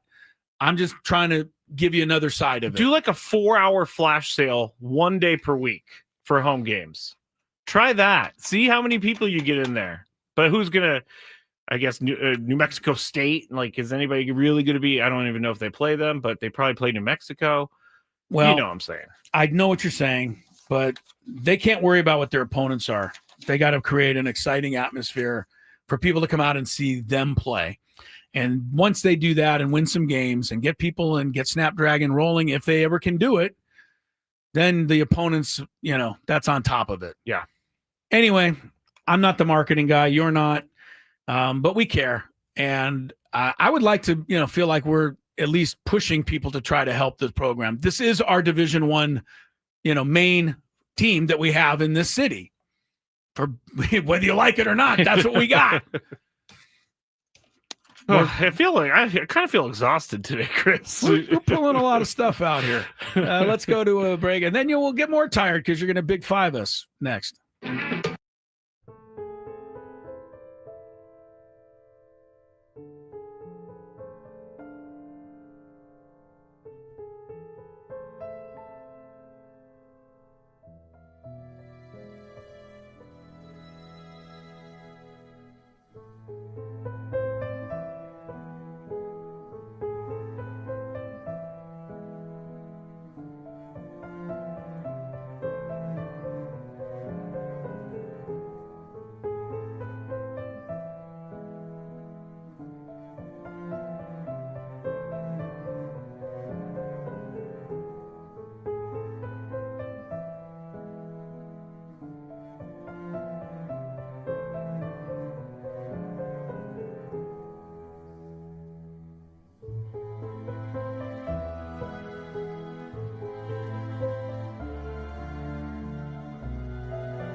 Tony Gwynn Jr., he and the Padres going from New York City to Chicago, hitting the big ones here.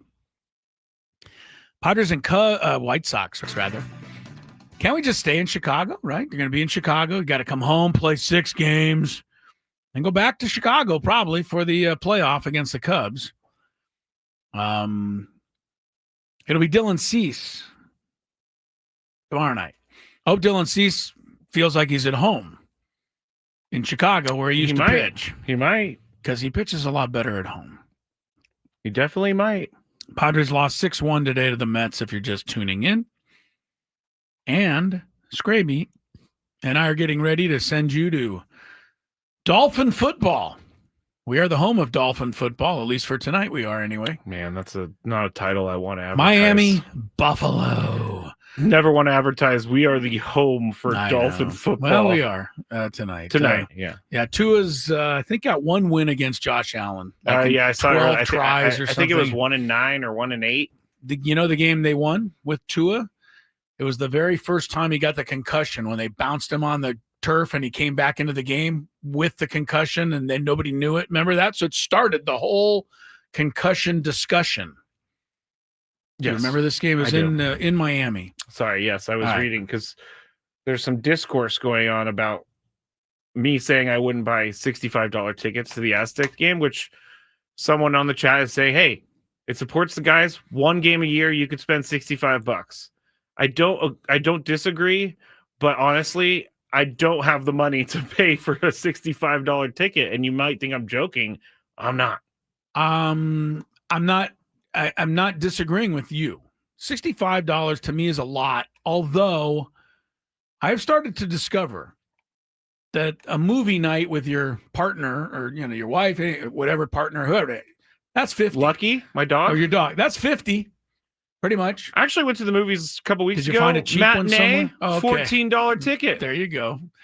But yeah, the movie, I mean, just about anything you do now costs money, I must say. Everything I've kind of discovered so that. Concerts, anything, you go to a club, I can't find anything that's too cheap except maybe like a run over to get an ice cream or something. Even that's $10 now. Because we're having to pay milk fees. Is that what it is? I don't know. Milk fees. Big Sorry. 5 time. Let's see what we come up with there. From the 855 Get Ross Traffic Center, protecting San Diego after accidents or injury, here's Kelly Danick. Traffic is sponsored by the kids of Caltrans. Troubled ride out of the Ocean Beach area, eastbound 8 before the 5, accident involving a motorcycle. 3 right lanes are blocked. And another accident involving a motorcycle, eastbound 78, just past El Camino Real. This one's got the 2 right lanes blocked. Northbound 15 cleared an accident right before the 78, but now in the backup of that, hit and run crash near Auto Park Way. It's over to the right shoulder. My mom, my papa, my daddy. Where's your Caltrans? On the freeway, right next to speeding cars. Please be careful. Be alert. Be work zone alert. Brought to you by the kids of Caltrans. It's that time of the show when we check on the latest in sports. Only the most important topics and questions are brought to light. Stop what you're doing and listen. These news stories will astound and amaze you. The one, the only. Oh my God, who the hell cares? The Big 5 starts now on 97.3 The Fan.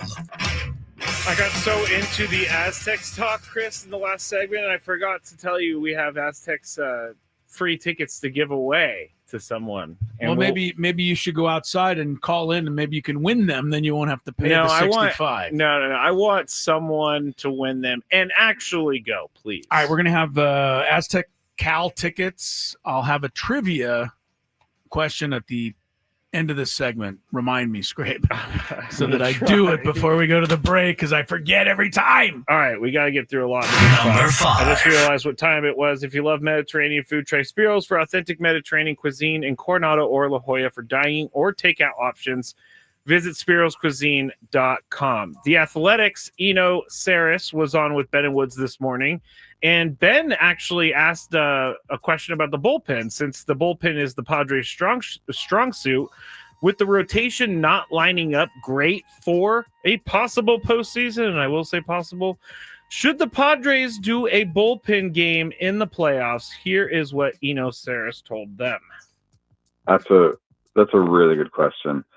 The Dodgers have been really successful. I looked at this with bullpen games in the playoffs, and it is a viable strategy.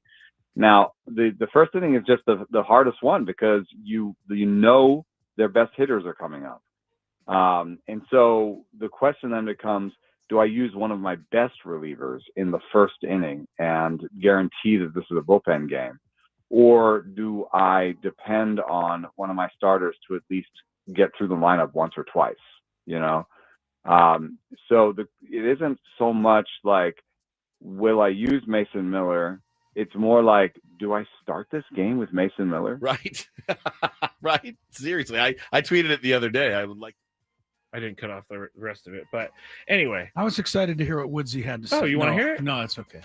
It's cut off anyway. Because I'll call him at home tonight and ask him what he said. I'm sure he would love that. Hey, Woodsy.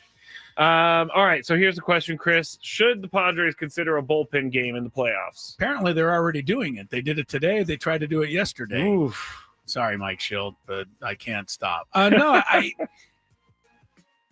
Should they consider it? I think everything has to be under consideration. The way Cease is pitched, you have to be concerned if you need a fourth starter. Here's the problem with the bullpen game. It's the only thing I'm going to point out to all of you who think it's a great idea. If you have one, Wandy's pitching an inning. Matsui's probably pitching an inning. Is David Morgan back? And you can't pitch the whole bullpen game with Mason Miller and Adrian Morejon. So that's all I'm saying. Yes. I know you trust the bullpen. We trust the bullpen.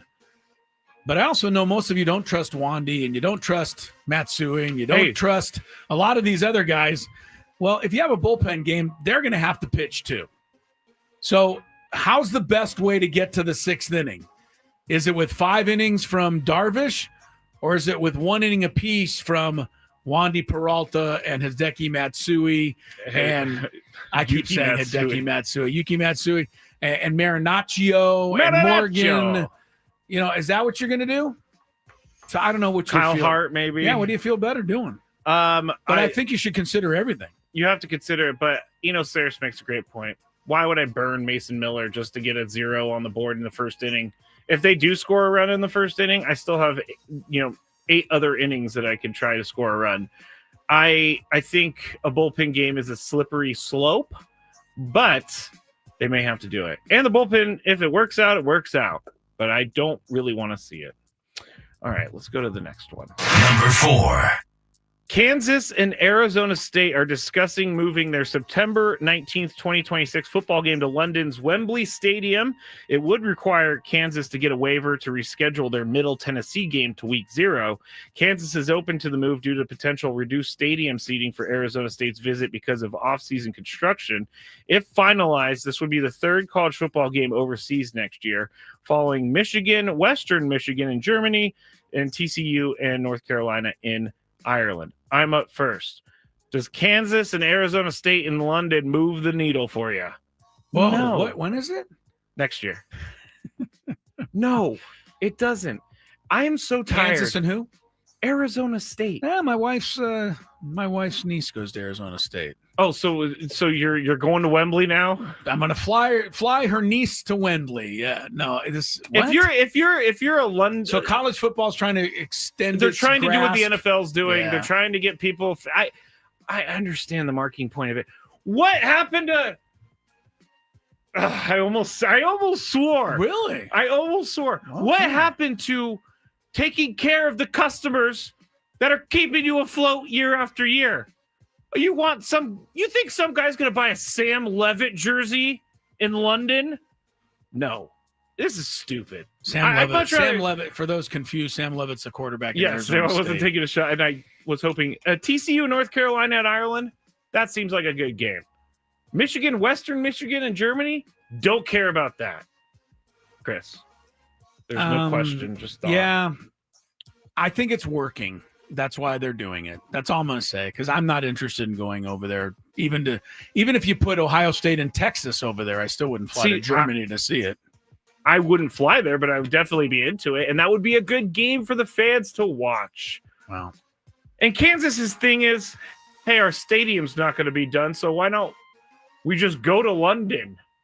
I don't know. It's crazy. Number 3. With Tom Brady announcing Monday that he'll be staging and playing in a Saudi Arabian flag football tournament featuring current NFL players, an obvious question arose. Are those teams that have those NFL players okay with it?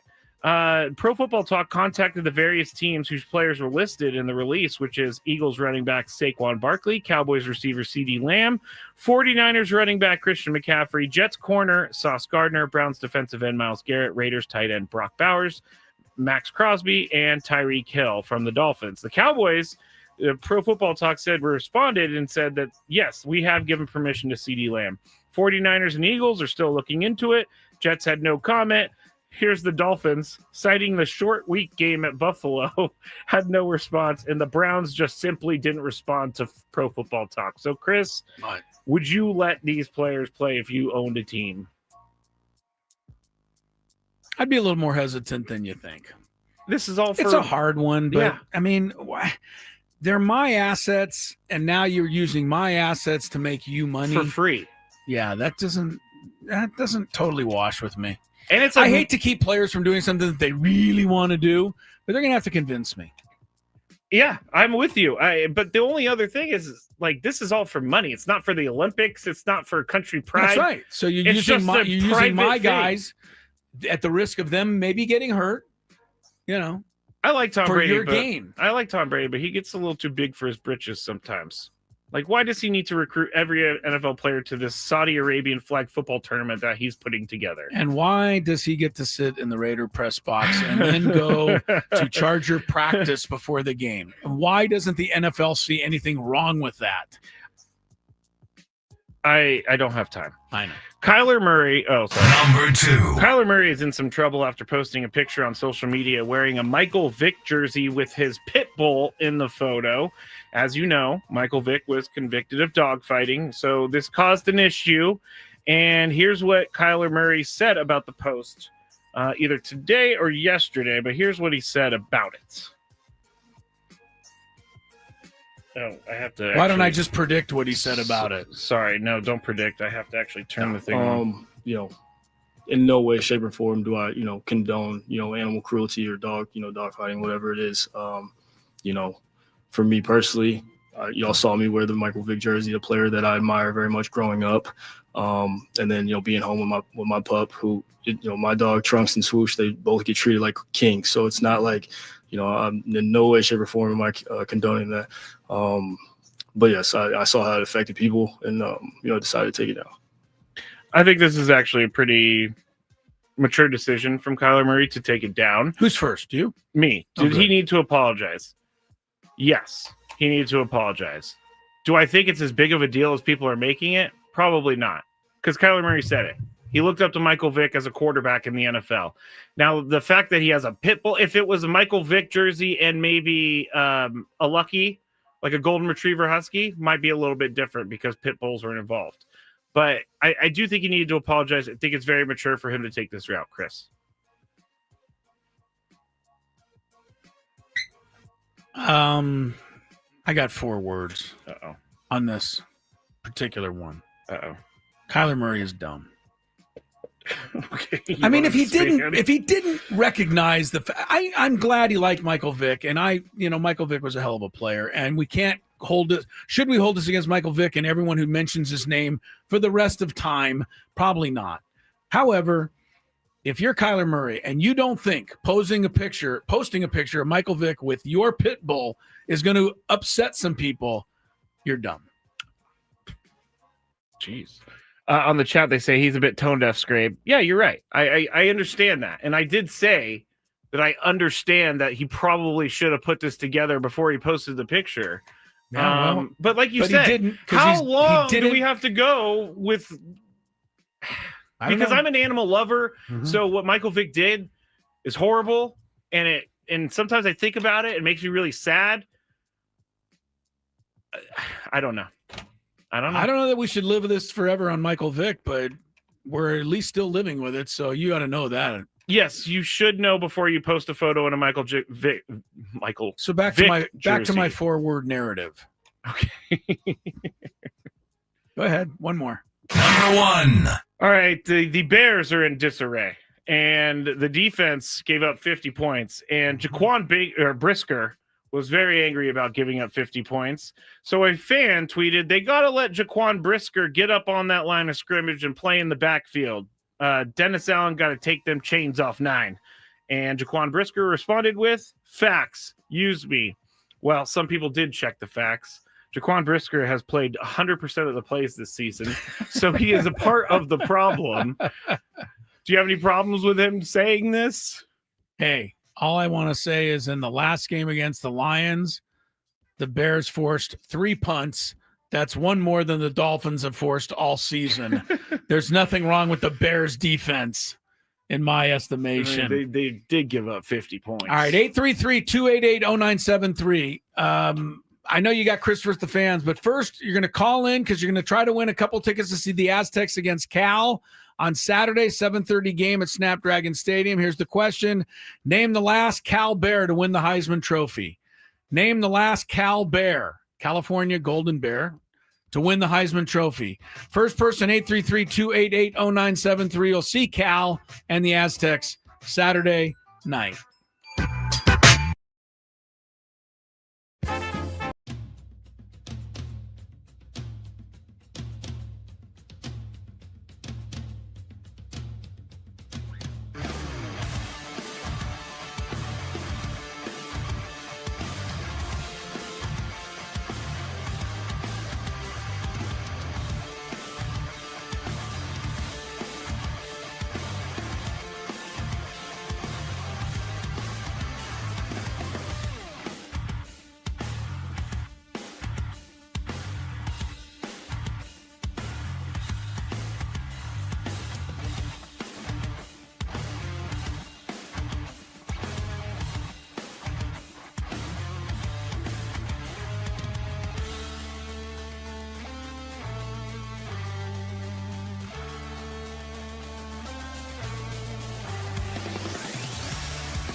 here, 4 o'clock.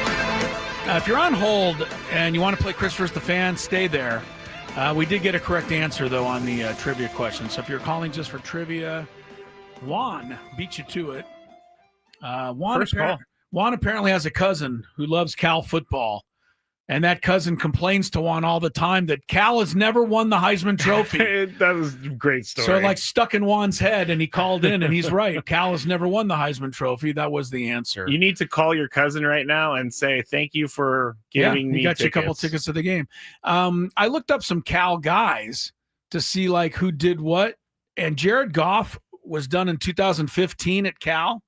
Number 1 pick in the draft the next year. Did not finish in the top 10 of the Heisman balloting. Not even in the top 10. For comparison, San Diego State's Donnell Pumphrey finished 10th in 2016. San Diego State's Rashad Penny finished 5th in 2017. We all know Marshall Faulk once finished 2nd in the Heisman. So, all right, a little Cal history. Aaron Rodgers was 9th, by the way. Did you ever say that? Did you ever say the answer? Yes, the answer was no one has ever won it. Yeah. Juan got it, so he gets to go to see the game. Cal, San Diego State, Saturday night. Or if you're online, it's your time for Chris vs. the Fan. Zuh. Oh, that's my cue. That's you. If you had one shot, one opportunity to take down the human almanac himself, howdy do. Now is your time. Listen to me, this guy is dangerous. Now is your opportunity to win a prize. Well, I hope you know what you're in for. Chris versus the Fans starts now on 97.3 The Fan. All right, here's what you're playing for. You're going to be qualified for a chance to win the grand prize, a trip to see the Eagles at Sphere, Las Vegas, including 2 tickets to the show on January 30th, a 2-night stay at the Venetian Resort Las Vegas, a Vibey VIP package, and a $100 gas card.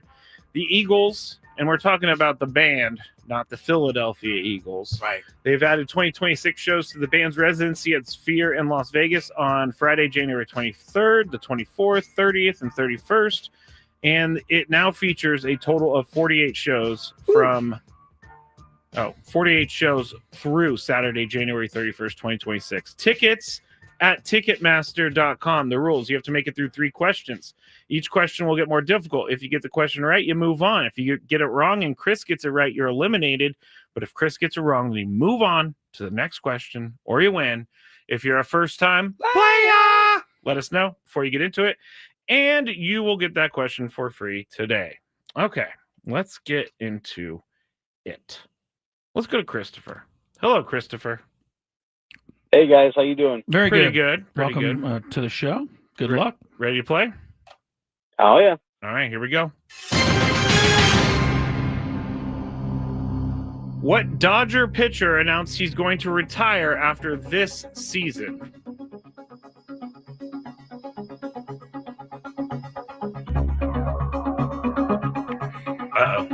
Christopher, you there? Yeah. The announcement was made today. I'll give you a clue. He announced today that he's retiring. Who would that be? Dodger. Kershaw. Very good. There you go. You're on the board. There you go. Kershaw did announce he's retiring today. Yes. Not yet, at the end of the season. Yeah. Should have just retired today. You're so critical of Kershaw. No, I just wanted to see your reaction, honestly. All right, question number 2, Christopher.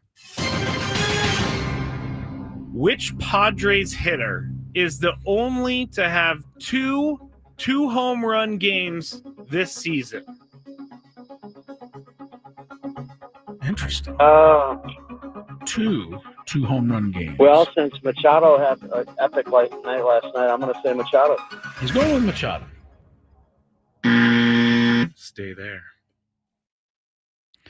Chris. Yeah, I'm trying to think of the other one. Didn't Freddie Fermin have? No.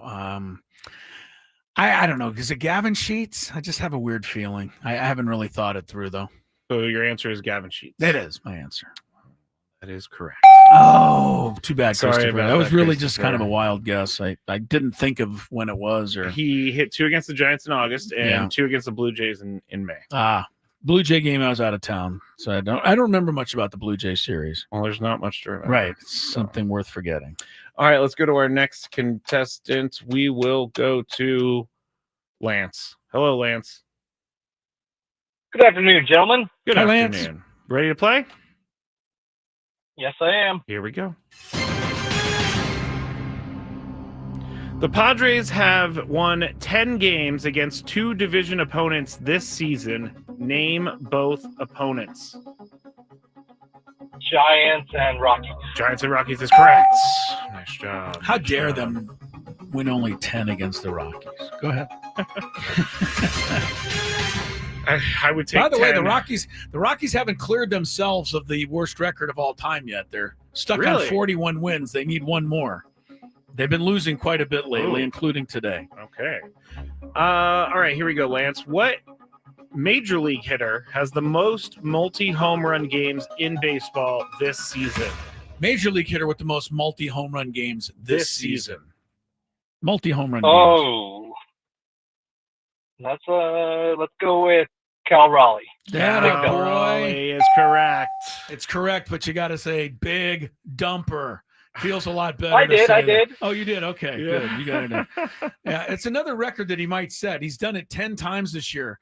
The major league record is 11. I mean, Cal Raleigh's setting all these records, switch hitting, everything, and everybody keeps telling me they're going to give the award to Aaron Judge. I don't get And it I'm not either. trying to keep it from Aaron Judge. I just think Cal Raleigh should be the guy. I This don't year. get it either. I mean, All right. also Aaron Judge missed time this year, so Anyway, we'll see where it goes. But last question here for Yes. Lance on the win. For the win. all right. Which National League starting pitcher holds baseball's season high for strikeouts in a game this season with 15? Which National League starting pitcher holds baseball's season high for strikeouts in a game with 15? Glass now? Glass now. I Stay think you're there. going to luck out, Lance. Stay there. It was a Brave, and I know him. I can picture him. He was right-handed, and he got hurt, and he's out for the season. It's not Strider. It's not one of the guys you know. It's a younger guy, but I can't for the life of me think of his name right now. I'm going to say Holmes. This is like Grant Holmes. Oh, wow. Did I get it? Oh, I I'm pulled it sorry, out. Lance. Wow. He did it against the Rockies, right? He did, and they lost. And he lost the game. Yeah, they That's why lost it was the a thing. game. They lost the game. Yeah, I don't know why I remember that one, Lance, but I do. Grant Holmes. Yeah, that's a tough one. Lance. sorry, that I'm was sorry tough. I about kind of that. figured it out as I was going there. I'm sorry about that. All right. That's the high for the year, though. Interesting. Nobody's had more than 15. Yeah, so Okay. far, at least All right. until last week. Right. All right, let's go to our next contestant, Chris in San Diego. Hello, Chris. What's going on, guys? Hi, Not Chris. too much. Welcome. Ready to play? Ready? First time player. First time player. The crowd goes crazy. Here we go. Second question.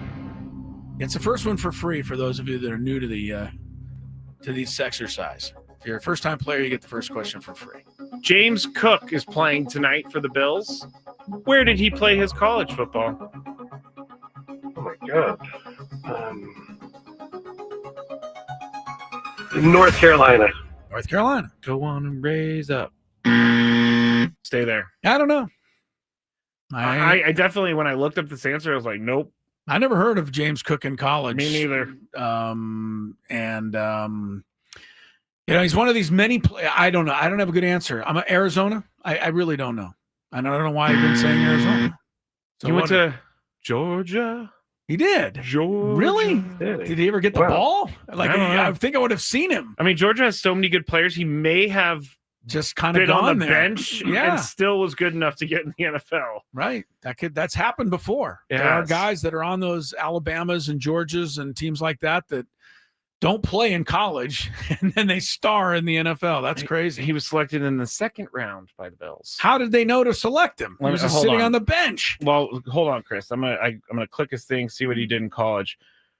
Oh, he only had 1,500 rushing yards in his career. 14 touchdowns in his 4-year career. All right, so he played some, but he was clearly a backup.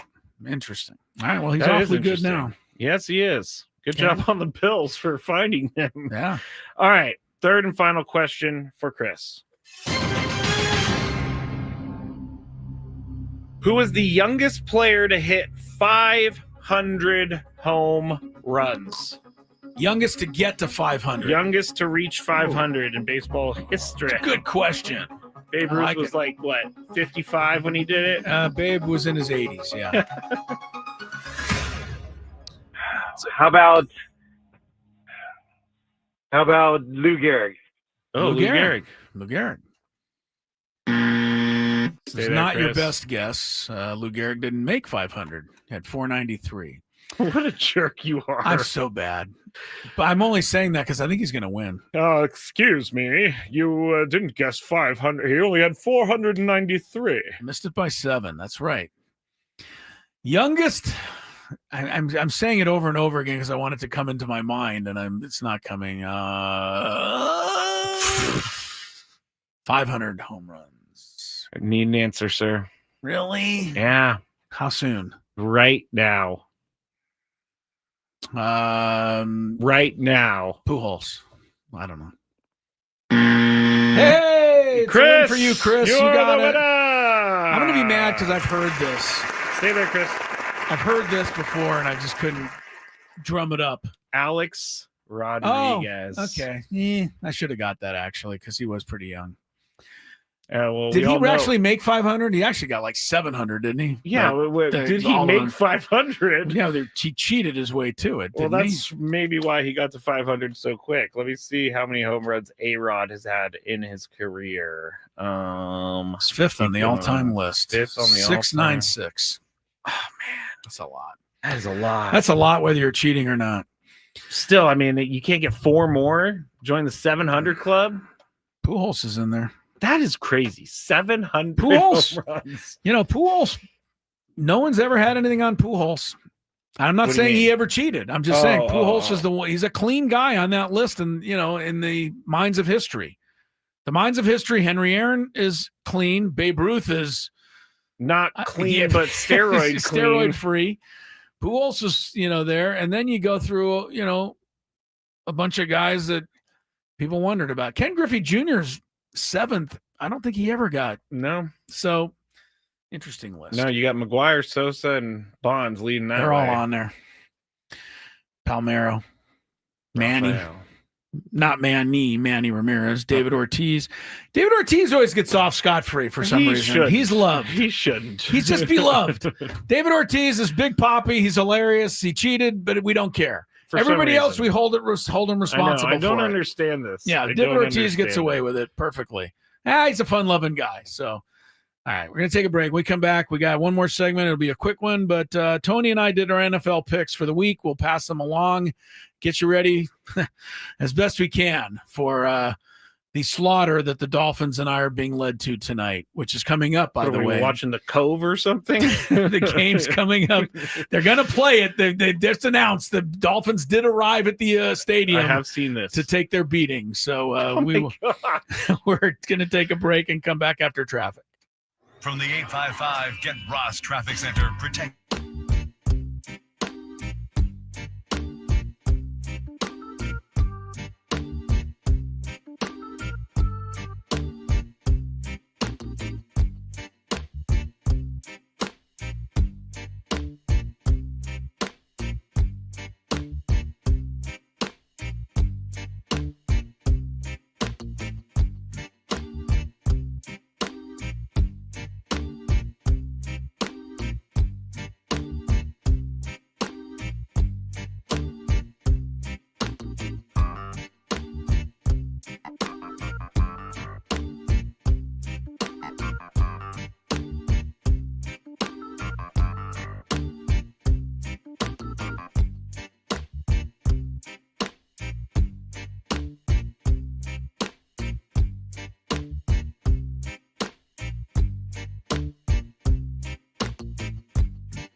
Skraby says, but